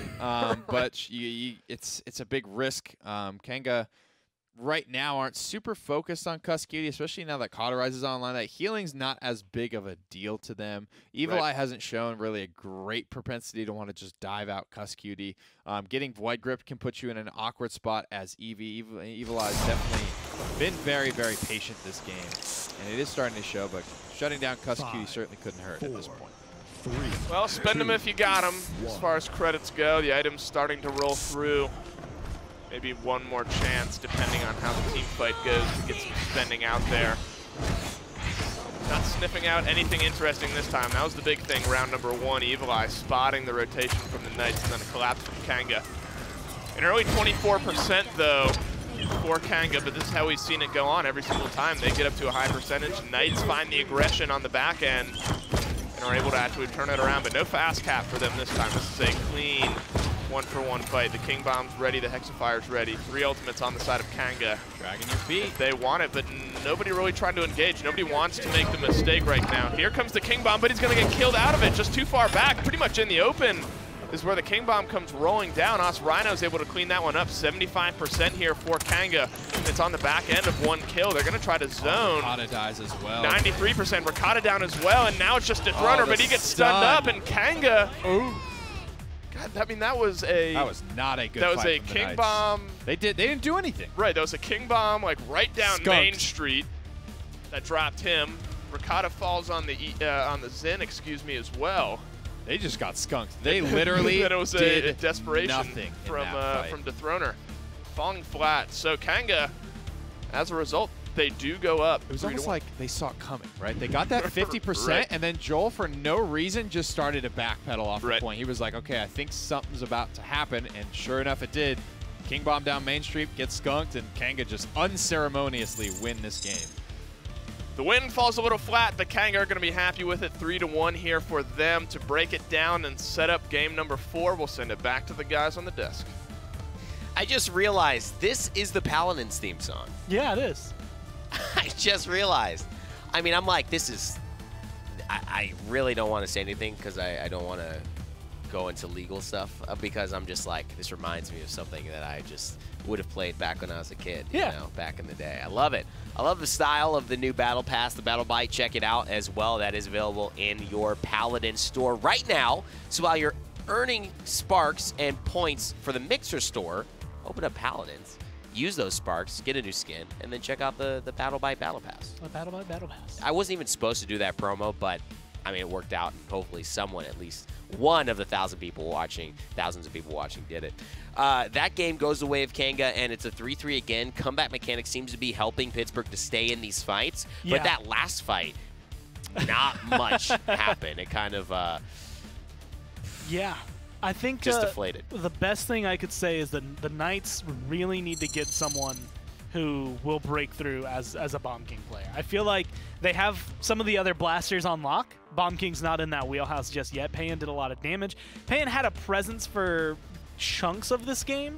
It was always very intermittent. That's going to be, I think, the big issue, though, is it was intermittent. It was never always on, which is what we've seen out of, let's say, Evil Eye on the other side. 15-9 and 7. His slash line was good, but there were just moments where it was just lackluster.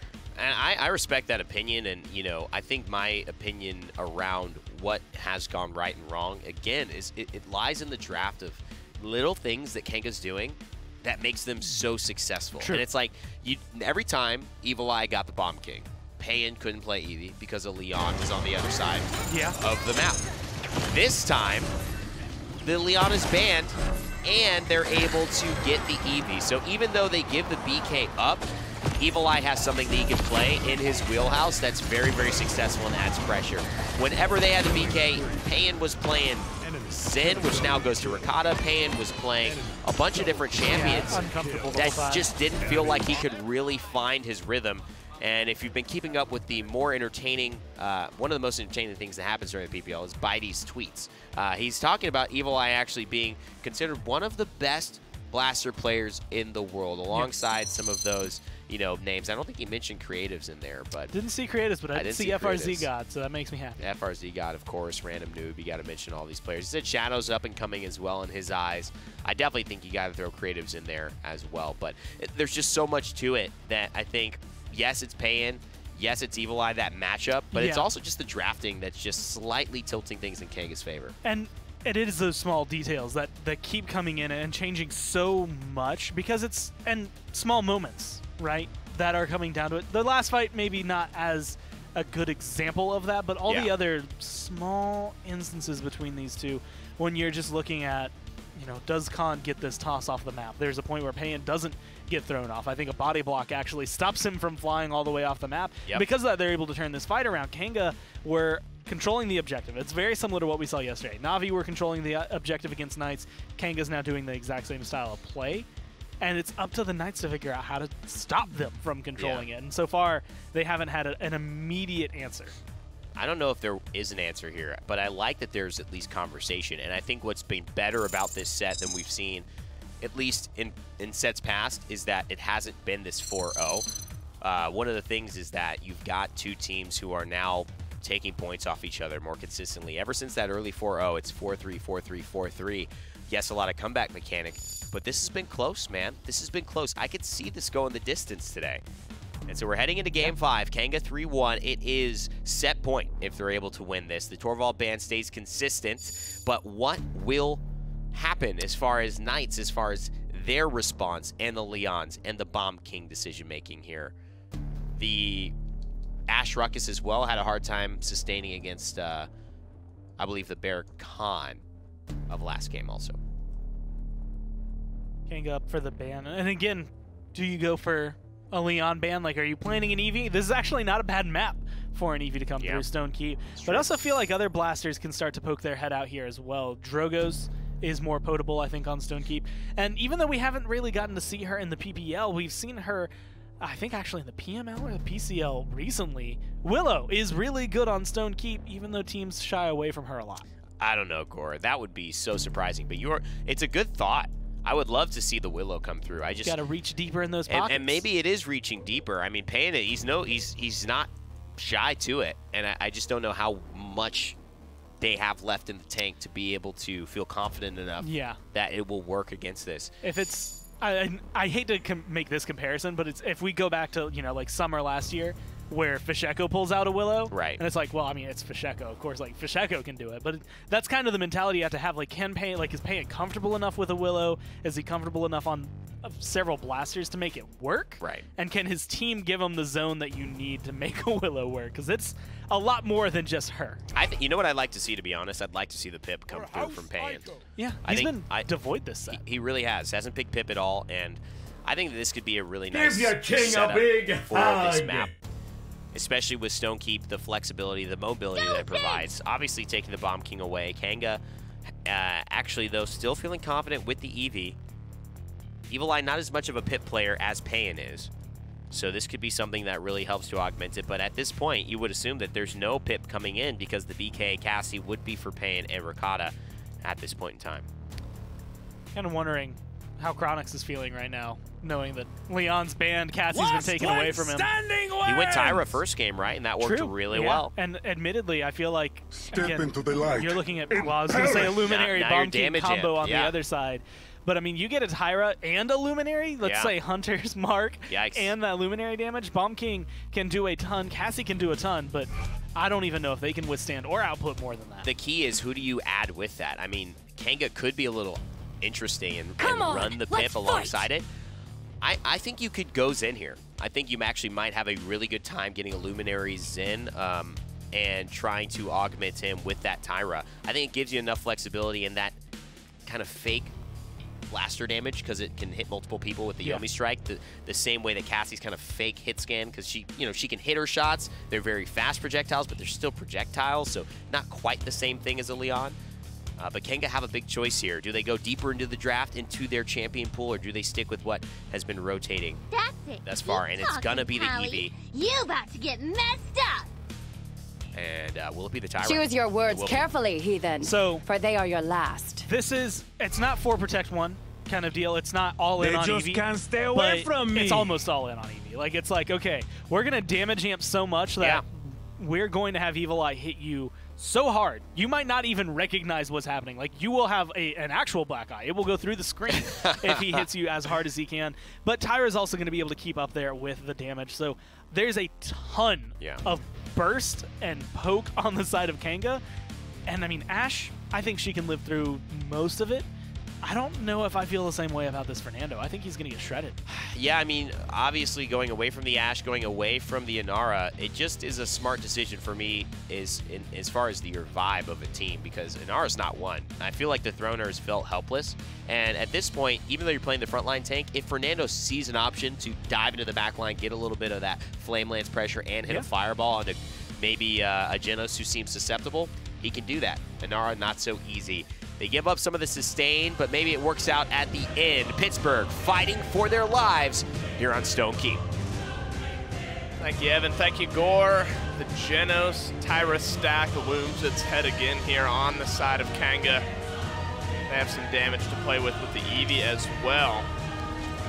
And it looks like Pittsburgh Knights trying to not fall 2 games in a row here. They found themselves a win today. A tough 4-0 loss for them yesterday, but Kanga's still searching for their first win and poised perfectly to take it here today. Everyone on Kanga is going to benefit from this bonus damage, whoever the Luminary ends up on. Evil Eye specifically here is chasing down marked targets with Luminary. He's going to be hitting for well north of 1,000 damage at that point. This amount action coming out here. Also, I want to note the overpower, not normally effective on the point of Stone Keep, but because they have a time and space, I think that'll be a really easy follow-up to the overpower, potentially make it useful on the objective. Both teams have kind of switched spots here. The Knights electing for the key portion and the church portion going over to Kanga. But on the point is Kanga. They have 57% here. Not too much aggression coming out. The Fernando is really the one who's going to try to contest this right now. He blocks off the Grumpy Bomb stun. The Pittsburgh Knights are just stuck in the back of the base here. 78% here for Kanga. They're not really able to poke their head out and try to find too much reversal damage. Few low health bars. You got to watch out if you're on the side of Kanga. Don't want to drop too much here. Overtime starting to tick away, so now is the time where the Pittsburgh Knights are going to have to come out. They're going to have to try to get a touch here. In goes Ash with the shoulder bash. A touch comes out from Ricotta. First blood, though, comes out in favor of Rhino, and an early crossfire already finds some damage, and they're pushing him off the point. Fernando comes in to get a touch here, but the overtime's going to start ticking away faster and faster. Gera, Evil Eye, Jera with the second Rhino as well. A clean sweep there for Kanga, and a calculated, stalled out team fight wins them point number 1. Make no mistake about it, Garrett just bailed out Chronix. There's a reason that Ricotta was so damn low when Chronix finally realized what was happening to him. Garrett was just plugging away with the Star Splitter there. Well done. The support for Kanga Esports throwing his hat in the ring, getting 2 frags for himself through the first team fight there. Slow going, and the Knights just looking like they want to commit, but frankly, a lot of missed shots there from Ricotta on Cassie, and they just cannot get the aggression to match what they wanted at the time that they wanted. Well, Kanga, I mean, I guess through positioning and through aggression, were able to get themselves seated on that point, and the Knights were just kind of stuck back. Every time they poked out, they got blasted down by a Luminary and a Hunting Party Eevee. The Ice Storm comes out through time and space. It's actually going to be the thing that cleans up G-Bunny there. So there's the Ash. Playing these angles so well as Evil Eye. Payne, who's very low here, is going to get the Grover healing back up, and the Khan is going to get up into his face. Now Joel's with a couple. Payne trying to keep himself alive, but he's not going to be able to, and Kanga fully streaked out, looking to make this a 3.5-minute round number 1, and now the zone comes out here. The healer has to back off into the base. G-Bunny gets Void gripped up, and he gets taken down, and the push is successful. Yikes. On the back end of that, and Kanga make no mistakes and take an early 2-0 lead here. They look done. Yeah, that is. They look a little done. That is a. There is a lot of, and it's not even Kanga playing out of their minds right now. There is a lot of stuff not going the Knights' way in terms of slivers of HP. The sliver of HP on Chronix. Dethroner dives into the back line. Chronix makes it out again with a sliver of HP. They're doing a really good job with this Tyra. Right. And it feels like they learned a lot from watching Na'Vi beat the Knights yesterday. They have been putting constant point pressure with this Barrack in every single game, and a perfect round as a result. Fully streaked out on the side of Kanga. You take away the 1.5 minutes of time where the teams are in their base. It's a 3-minute first round there.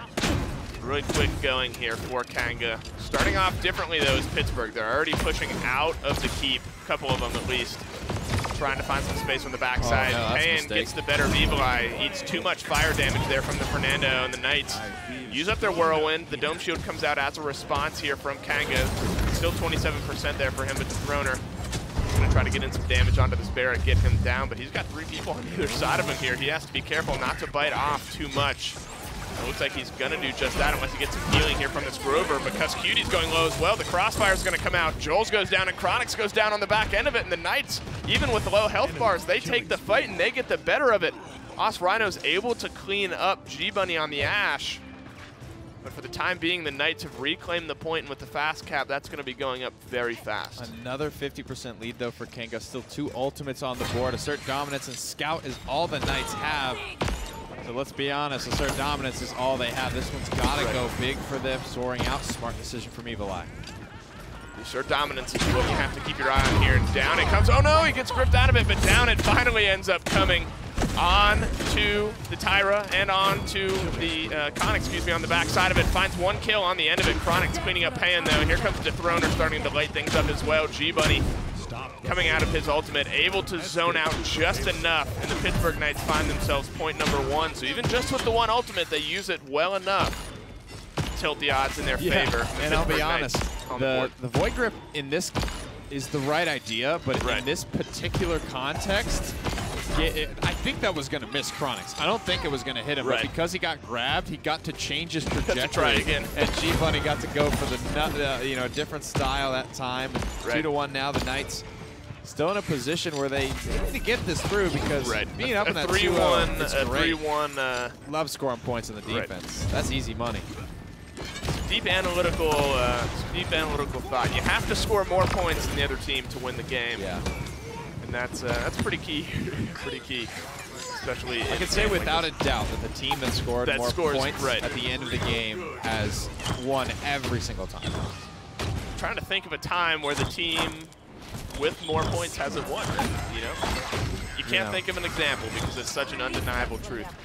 Looking to have more points, though, is Kanga. They do at the moment. The Pittsburgh Knights trying to tie it up here on their offensive push. They got about a minute. Ricotta's going to find some space, clean up Chronix off the screen there. So doing a good job of finding his rhythm again on this Cassie, buying his team some space. Try to get in there, damaging up the Barrack as well. The bowling ball is going to keep him alive through the rocket boots.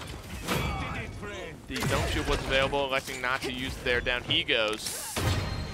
Good zoning on the opposite end could turn this into a win here for the Knights. Yep, Payload is creeping closer and closer. Somebody's got to find a pick here. And fast for Kanga. Evil Eye blinks to the backside. Ice Block will buy time. Pan takes a lot of poke. Nice route there, but Pan down he goes. Forced out into mid, and he'll be killed for it. That's a couple down. That's a healer. That's a damage dealer now on the side of the Knights. So the tanks are going to be soon to fall with 30 seconds left. Depending on how they play this, the Knights could get another touch in here on it. They'll be up. They'll be ready to team fight again, but not utilizing much of anything. Actually, not utilizing any ultimates. Are Kanga here, so they're able to find a couple picks, stall them out. But it's really this last team fight that they need to win. I could see an overpower here onto a tank. Just throw them off because you remember you're scoring a point. You're scoring a point here if you hold this defense. I don't know if you want to let the Knights back in at this point. Rhino has it available. Will he elect to use it? He likes what he sees on the Throner, and the man is just so tanky. He just lives and lives and lives. Also, Rhino will not go down. He's got a Genos healing him as well. Holy crap. Chronix finds a couple. Pan finds 2 as well, but it's just too late. So now 3-1 facing their first victory in the PPL. Are Kanga. Pittsburgh Knights trying to avoid back-to-back losses here. Down 3-1, down 3-1 in the series as well. Yeah, this starts the conversation of what are the power rankings at this point. Nobody gave respect to the Renegades. They come out and beat Kanga. Kanga starts to look much, much better this week. The Knights come out in week number 1 and look very good against NIP. And NIP is a team that I think most people would put in at least the top 4 in the PPL. There's lots to look at. I mean, now it's just confusing. It makes for such an exciting season because so many of these storylines are going to start to play out. And then SSG is going to come in hot in week 4. So much to look at here. I mean, teams that just get to sit back and watch and learn. We just get to sit back and enjoy it. These guys got to learn and they got to train and practice real hard. Guerra finds an early through time and space onto Ricotta. Free kill for me. I'll take that. Evil Eye as well onto G-Bunny. So a couple down now on the side of Knights and make that 3. And Kanga just trying to zone out right now, 36%. The Knights will have another chance at it, but these kills are starting to get staggered, and Kanga are looking to be firmly in the driver's seat here. And looking like they're going to be able to push this one through, but the Knights probably have another college try at it. Here comes the overpower, though, and that's the healer down now as well, 87% here. Ricotta's going to be the next one to fall as well, and Kanga Esports looking poised here to find their first win in the PPL. They're ready for it. They want it. Evil Eye cleans up one as well. The Throner finds one, but Chronix is going to fall on the back end of it. And now they just got to worry about Payne. Overtime ticking away. Is it going to be the Barrack? Is it going to be the Eevee? Here comes the Ice Storm. Overtime's ticking away, but he's got an Ice Storm to go through. The Whirlwind comes out, keeps him alive as well. Payne finds one, but he's going to fall. And that is going to be it. Once Ricotta drops as well, he gets the overtime reset. And they are on the point, but now they just need to get a touch, and the respawns are coming in.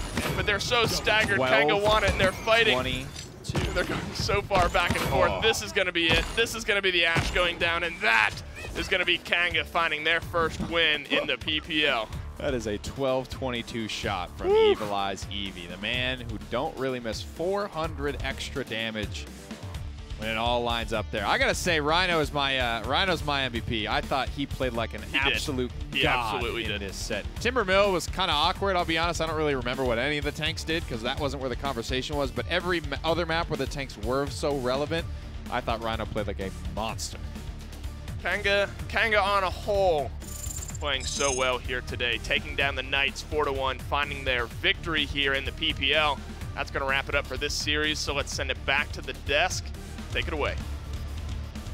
Well, what an interesting matchup today. We saw the rise and fall of what looked to be a more contested set in Pittsburgh and Kanga. However, Pittsburgh unable to match Kanga's excellence on the day. Kanga will win 4-1 here to finish off the day. And you know, Nick was highlighting Rhino at the very end there, and I think it goes deeper than just Rhino played really well. There's also some champion matchups that really kind of favored him, but he played those matchups so perfectly several times, and the biggest counter is Nando's shield go up, Con dash gets rid of the shield. And then all of a sudden, the Throner is kind of, I mean, he's a fish out of water. There's nowhere for him to go. Seriously. There were a lot of really cool plays coming down from the Pittsburgh Knights, but the best way I can describe it is they always felt like they were just a little bit too late every single time. Yeah, and I think that's the key, you know, finding these little things to maneuver around. I just felt that they were attempting a lot of different things, and it's about, you know, a question that actually we heard asked to a Smite team near us right before the broadcast. Who are the Pittsburgh Knights and what are you about? What's your play style? I think that's what they have to define. And it is a more of a difficult challenge having someone who's, you know, so, I guess, in the captain role on that DPS. I keep saying it. You know, maybe we'll get a chance to talk to Ricotta and it won't be so difficult and he'll say, no, that's not the issue. But I can see that it's just getting everyone on the same page. It's going to take time. And today, I always thought Kanga was going to come out super fired up, ready to win, because they've given him a lot. JR can't be losing too much after his Fnatic days and risking it all over here. And this is, honestly, this is what I expect out of this league right now. If you look at all 8 teams that are in the PPL, I can't honestly say any one of them are like quote-unquote bad, right? Sure. I think there's going to be a definitive gap between 1st and 8th. I think the top teams are going to be the top teams for a reason. But I think that gap is just so small, this split, that you're going to see a lot more like this, where it's like, man, the Knights, like, last week look incredible. This week, Kanga's the team that comes out on top. Na'Vi looked really good, but who knows how long they can keep that up, right? Like, that's going to be the big question. And so even though I think the Knights weren't able to get it together for this set, there's so much potential there. Yeah. And if there's anyone that I've seen pull potential out of players, it is Cuss. So I believe that this team, give them the crack at it, next week they're going to look solid. Yeah, I think it's just a matter of time. And you also think, you know, Pittsburgh had to bounce back off of that pretty difficult loss to Na'Vi yesterday, and then Kanga could just watch it all. They could just watch 4 games in a row, see every weakness that Na'Vi kind of exploited. It almost really worked out. I mean, if this was game 1 of day 1 of the PPL this week, things might have been different, and Pittsburgh could have had the upper hand. But, you know, however the cookie crumbled today, it went the way of Kanga Esports, and they will be taking their first victory here from the PPL back home with them as we take a second soon to get a listen to some of our winners, hear what they have to say about this matchup. We're not quite there yet, but we will talk with the winners. Gore, moving forward for Kanga, is this the beginning of a team that can challenge the top of the leaderboards? Is this just a good sign for them to not be too dejected after going 0-2 to start out? This is exactly what, so if we roll back to November last year and you see Kanga on LAN and they're doing incredible things, and everyone in chat, everyone who's a Kanga fan, everyone even on the other teams are saying, you know what, if Kanga can play consistently on LAN, even though it's a slightly different roster than what we saw then, they are going to do big things. And that is exactly what we are getting out of them. I expect this team to go pretty far because, like you said, Jera, first off, not one who is akin to losing and doesn't like losing. But I feel like that's the same for every single one of these players. So looking at them, they have the passion, they have the mechanical skill, and they have a good coach behind them to kind of keep things going. I think this is a team that, again, we're going to just see constantly rise through the ranks. Well, obviously, Hayes has kept them in a very good spot to head through this year and at least get over that first initial hump of losing initially. And they have won their first set of the day over Pittsburgh Knights. And we have a special treat to be able to talk to some of the winners here and hear from them. Let's send it over to the interview booth and hear a little bit about what Kanga have to say after their big win. Alrighty, guys, congratulations. First win here on the day. Looking good after that week of scrimming and practicing. But what does this win really mean for you guys at the Kanga house? We get a grill. We made Hayes say that if we won our set today, we were going to get a grill. So we're going to be eating good tonight. So what would you like to see on this grill? Is this a surf and turf kind of night? What are our grilled favorites? I think we just got to go with the classic steak for the steak day. Boys? I got to be the grill master. I got to work my way up to something a little more fancy. In all seriousness, it looked like you guys took a page out of Navi's book against the Knights here today. Constant point pressure in every single game. Aside from that Timber Mill game, things look like they went according to plan for you guys. Yeah. Pretty much. Timber Mill is pretty much a different style of play, especially with the first pick Canessa. It was a little different. All the other maps are pretty standard, and we just played our game. Talking about the maps as well, none of those first four we would call necessarily fringe picks, but not your traditional Jaguar Falls, Serpent Beach, Bright Marsh type maps. I know a few of those were banned. What goes into picking those first four? I know that the Knights had some picks there as well. Is that just stuff you guys practiced or maybe something that you tried to pull out to throw them off guard? It's a bit of both. Like, we saw how the Knights were playing yesterday. We saw what maps they weren't comfortable on, and we've adjusted to how we played to counter them, essentially. Rhino, you look like a monster today. I'm going to be completely honest. You got the Ash a lot. It was a lot easier for you to get that pick, I think, in this set than it has been in the past. Khan also coming through a couple of times as well, and you looked almost better than on the Khan than you did on the Ash. Do you have a favorite if Khan's available? Are you always going to take him over the Ash? Well, recently, obviously, Joel and I have swapped main tank roles. So Joel's now playing the main tank and I'm playing the off tank. So I don't really have a concern of what I'm playing as long as I can help the team. Do you feel like you're in a more natural state there, being able to kind of get aggressive and control the flow of the field? Yeah, for sure. I love playing aggressive. I like getting in their face, and those roles suit me. All right, guys. Well, congratulations on the big win today. Go home, enjoy the steak on the shiny new grill from Daddy Hayes, and we'll see y'all next time. Let's get it back over to the desk, though, and close up the day. All right. Well, obviously, Kanga have the excitement ready to get that grill and get that good food. I'm going to be eating good tonight as well. I already made a commitment to myself, and that further cemented it there, what Evil I was saying. He might have actually shifted my food choice from a really good burger to maybe a little bit of steak, maybe some nice lamb, you know, a little something to nice. Really treat yourself. Really it's a Friday night. It's a Friday, you know what I'm saying? But that was a great, obviously, showcase score of today, and that is what has wrapped up this week of Paladins and the Premier League. Pittsburgh Knights, they have fallen in both of their games in this doubleheader. Natas Vincere and Kanga Esports come out the darlings in these matchups and get their victories. Kanga grabbing their first victory of the year.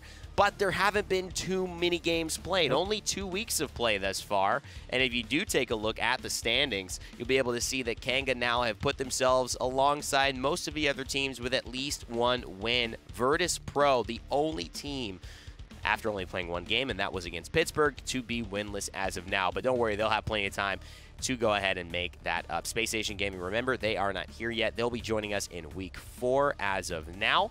And we'll keep you updated on that situation. But it'll be exciting to get those boys in the hood. And a really close cluster in the middle, right? I mean, 2, -2, -3. Like, it's not many maps that those teams in the middle are going to have to take off each other to really just swap things up to make sure, like, again, top 4 I think are going to be ever-changing. Yeah. Envy and Navi I think are always going to be, as of right now, the teams to beat. Yes. But going into the future, you're looking like, I mean, if you're Renegades, you can't scoff at a Kanga matchup. You can't scoff at a PK matchup. Like, you got to keep the Knights in your mind. You've got to keep Space Station in your mind, Virtus Pro in your mind. Like, all these teams are going to be a threat. You really can't scoff at anybody at this point. And as we get ready for it, let's take a look at our next week's matchup in the PPL. If you guys want to see what you've got in store, here it is.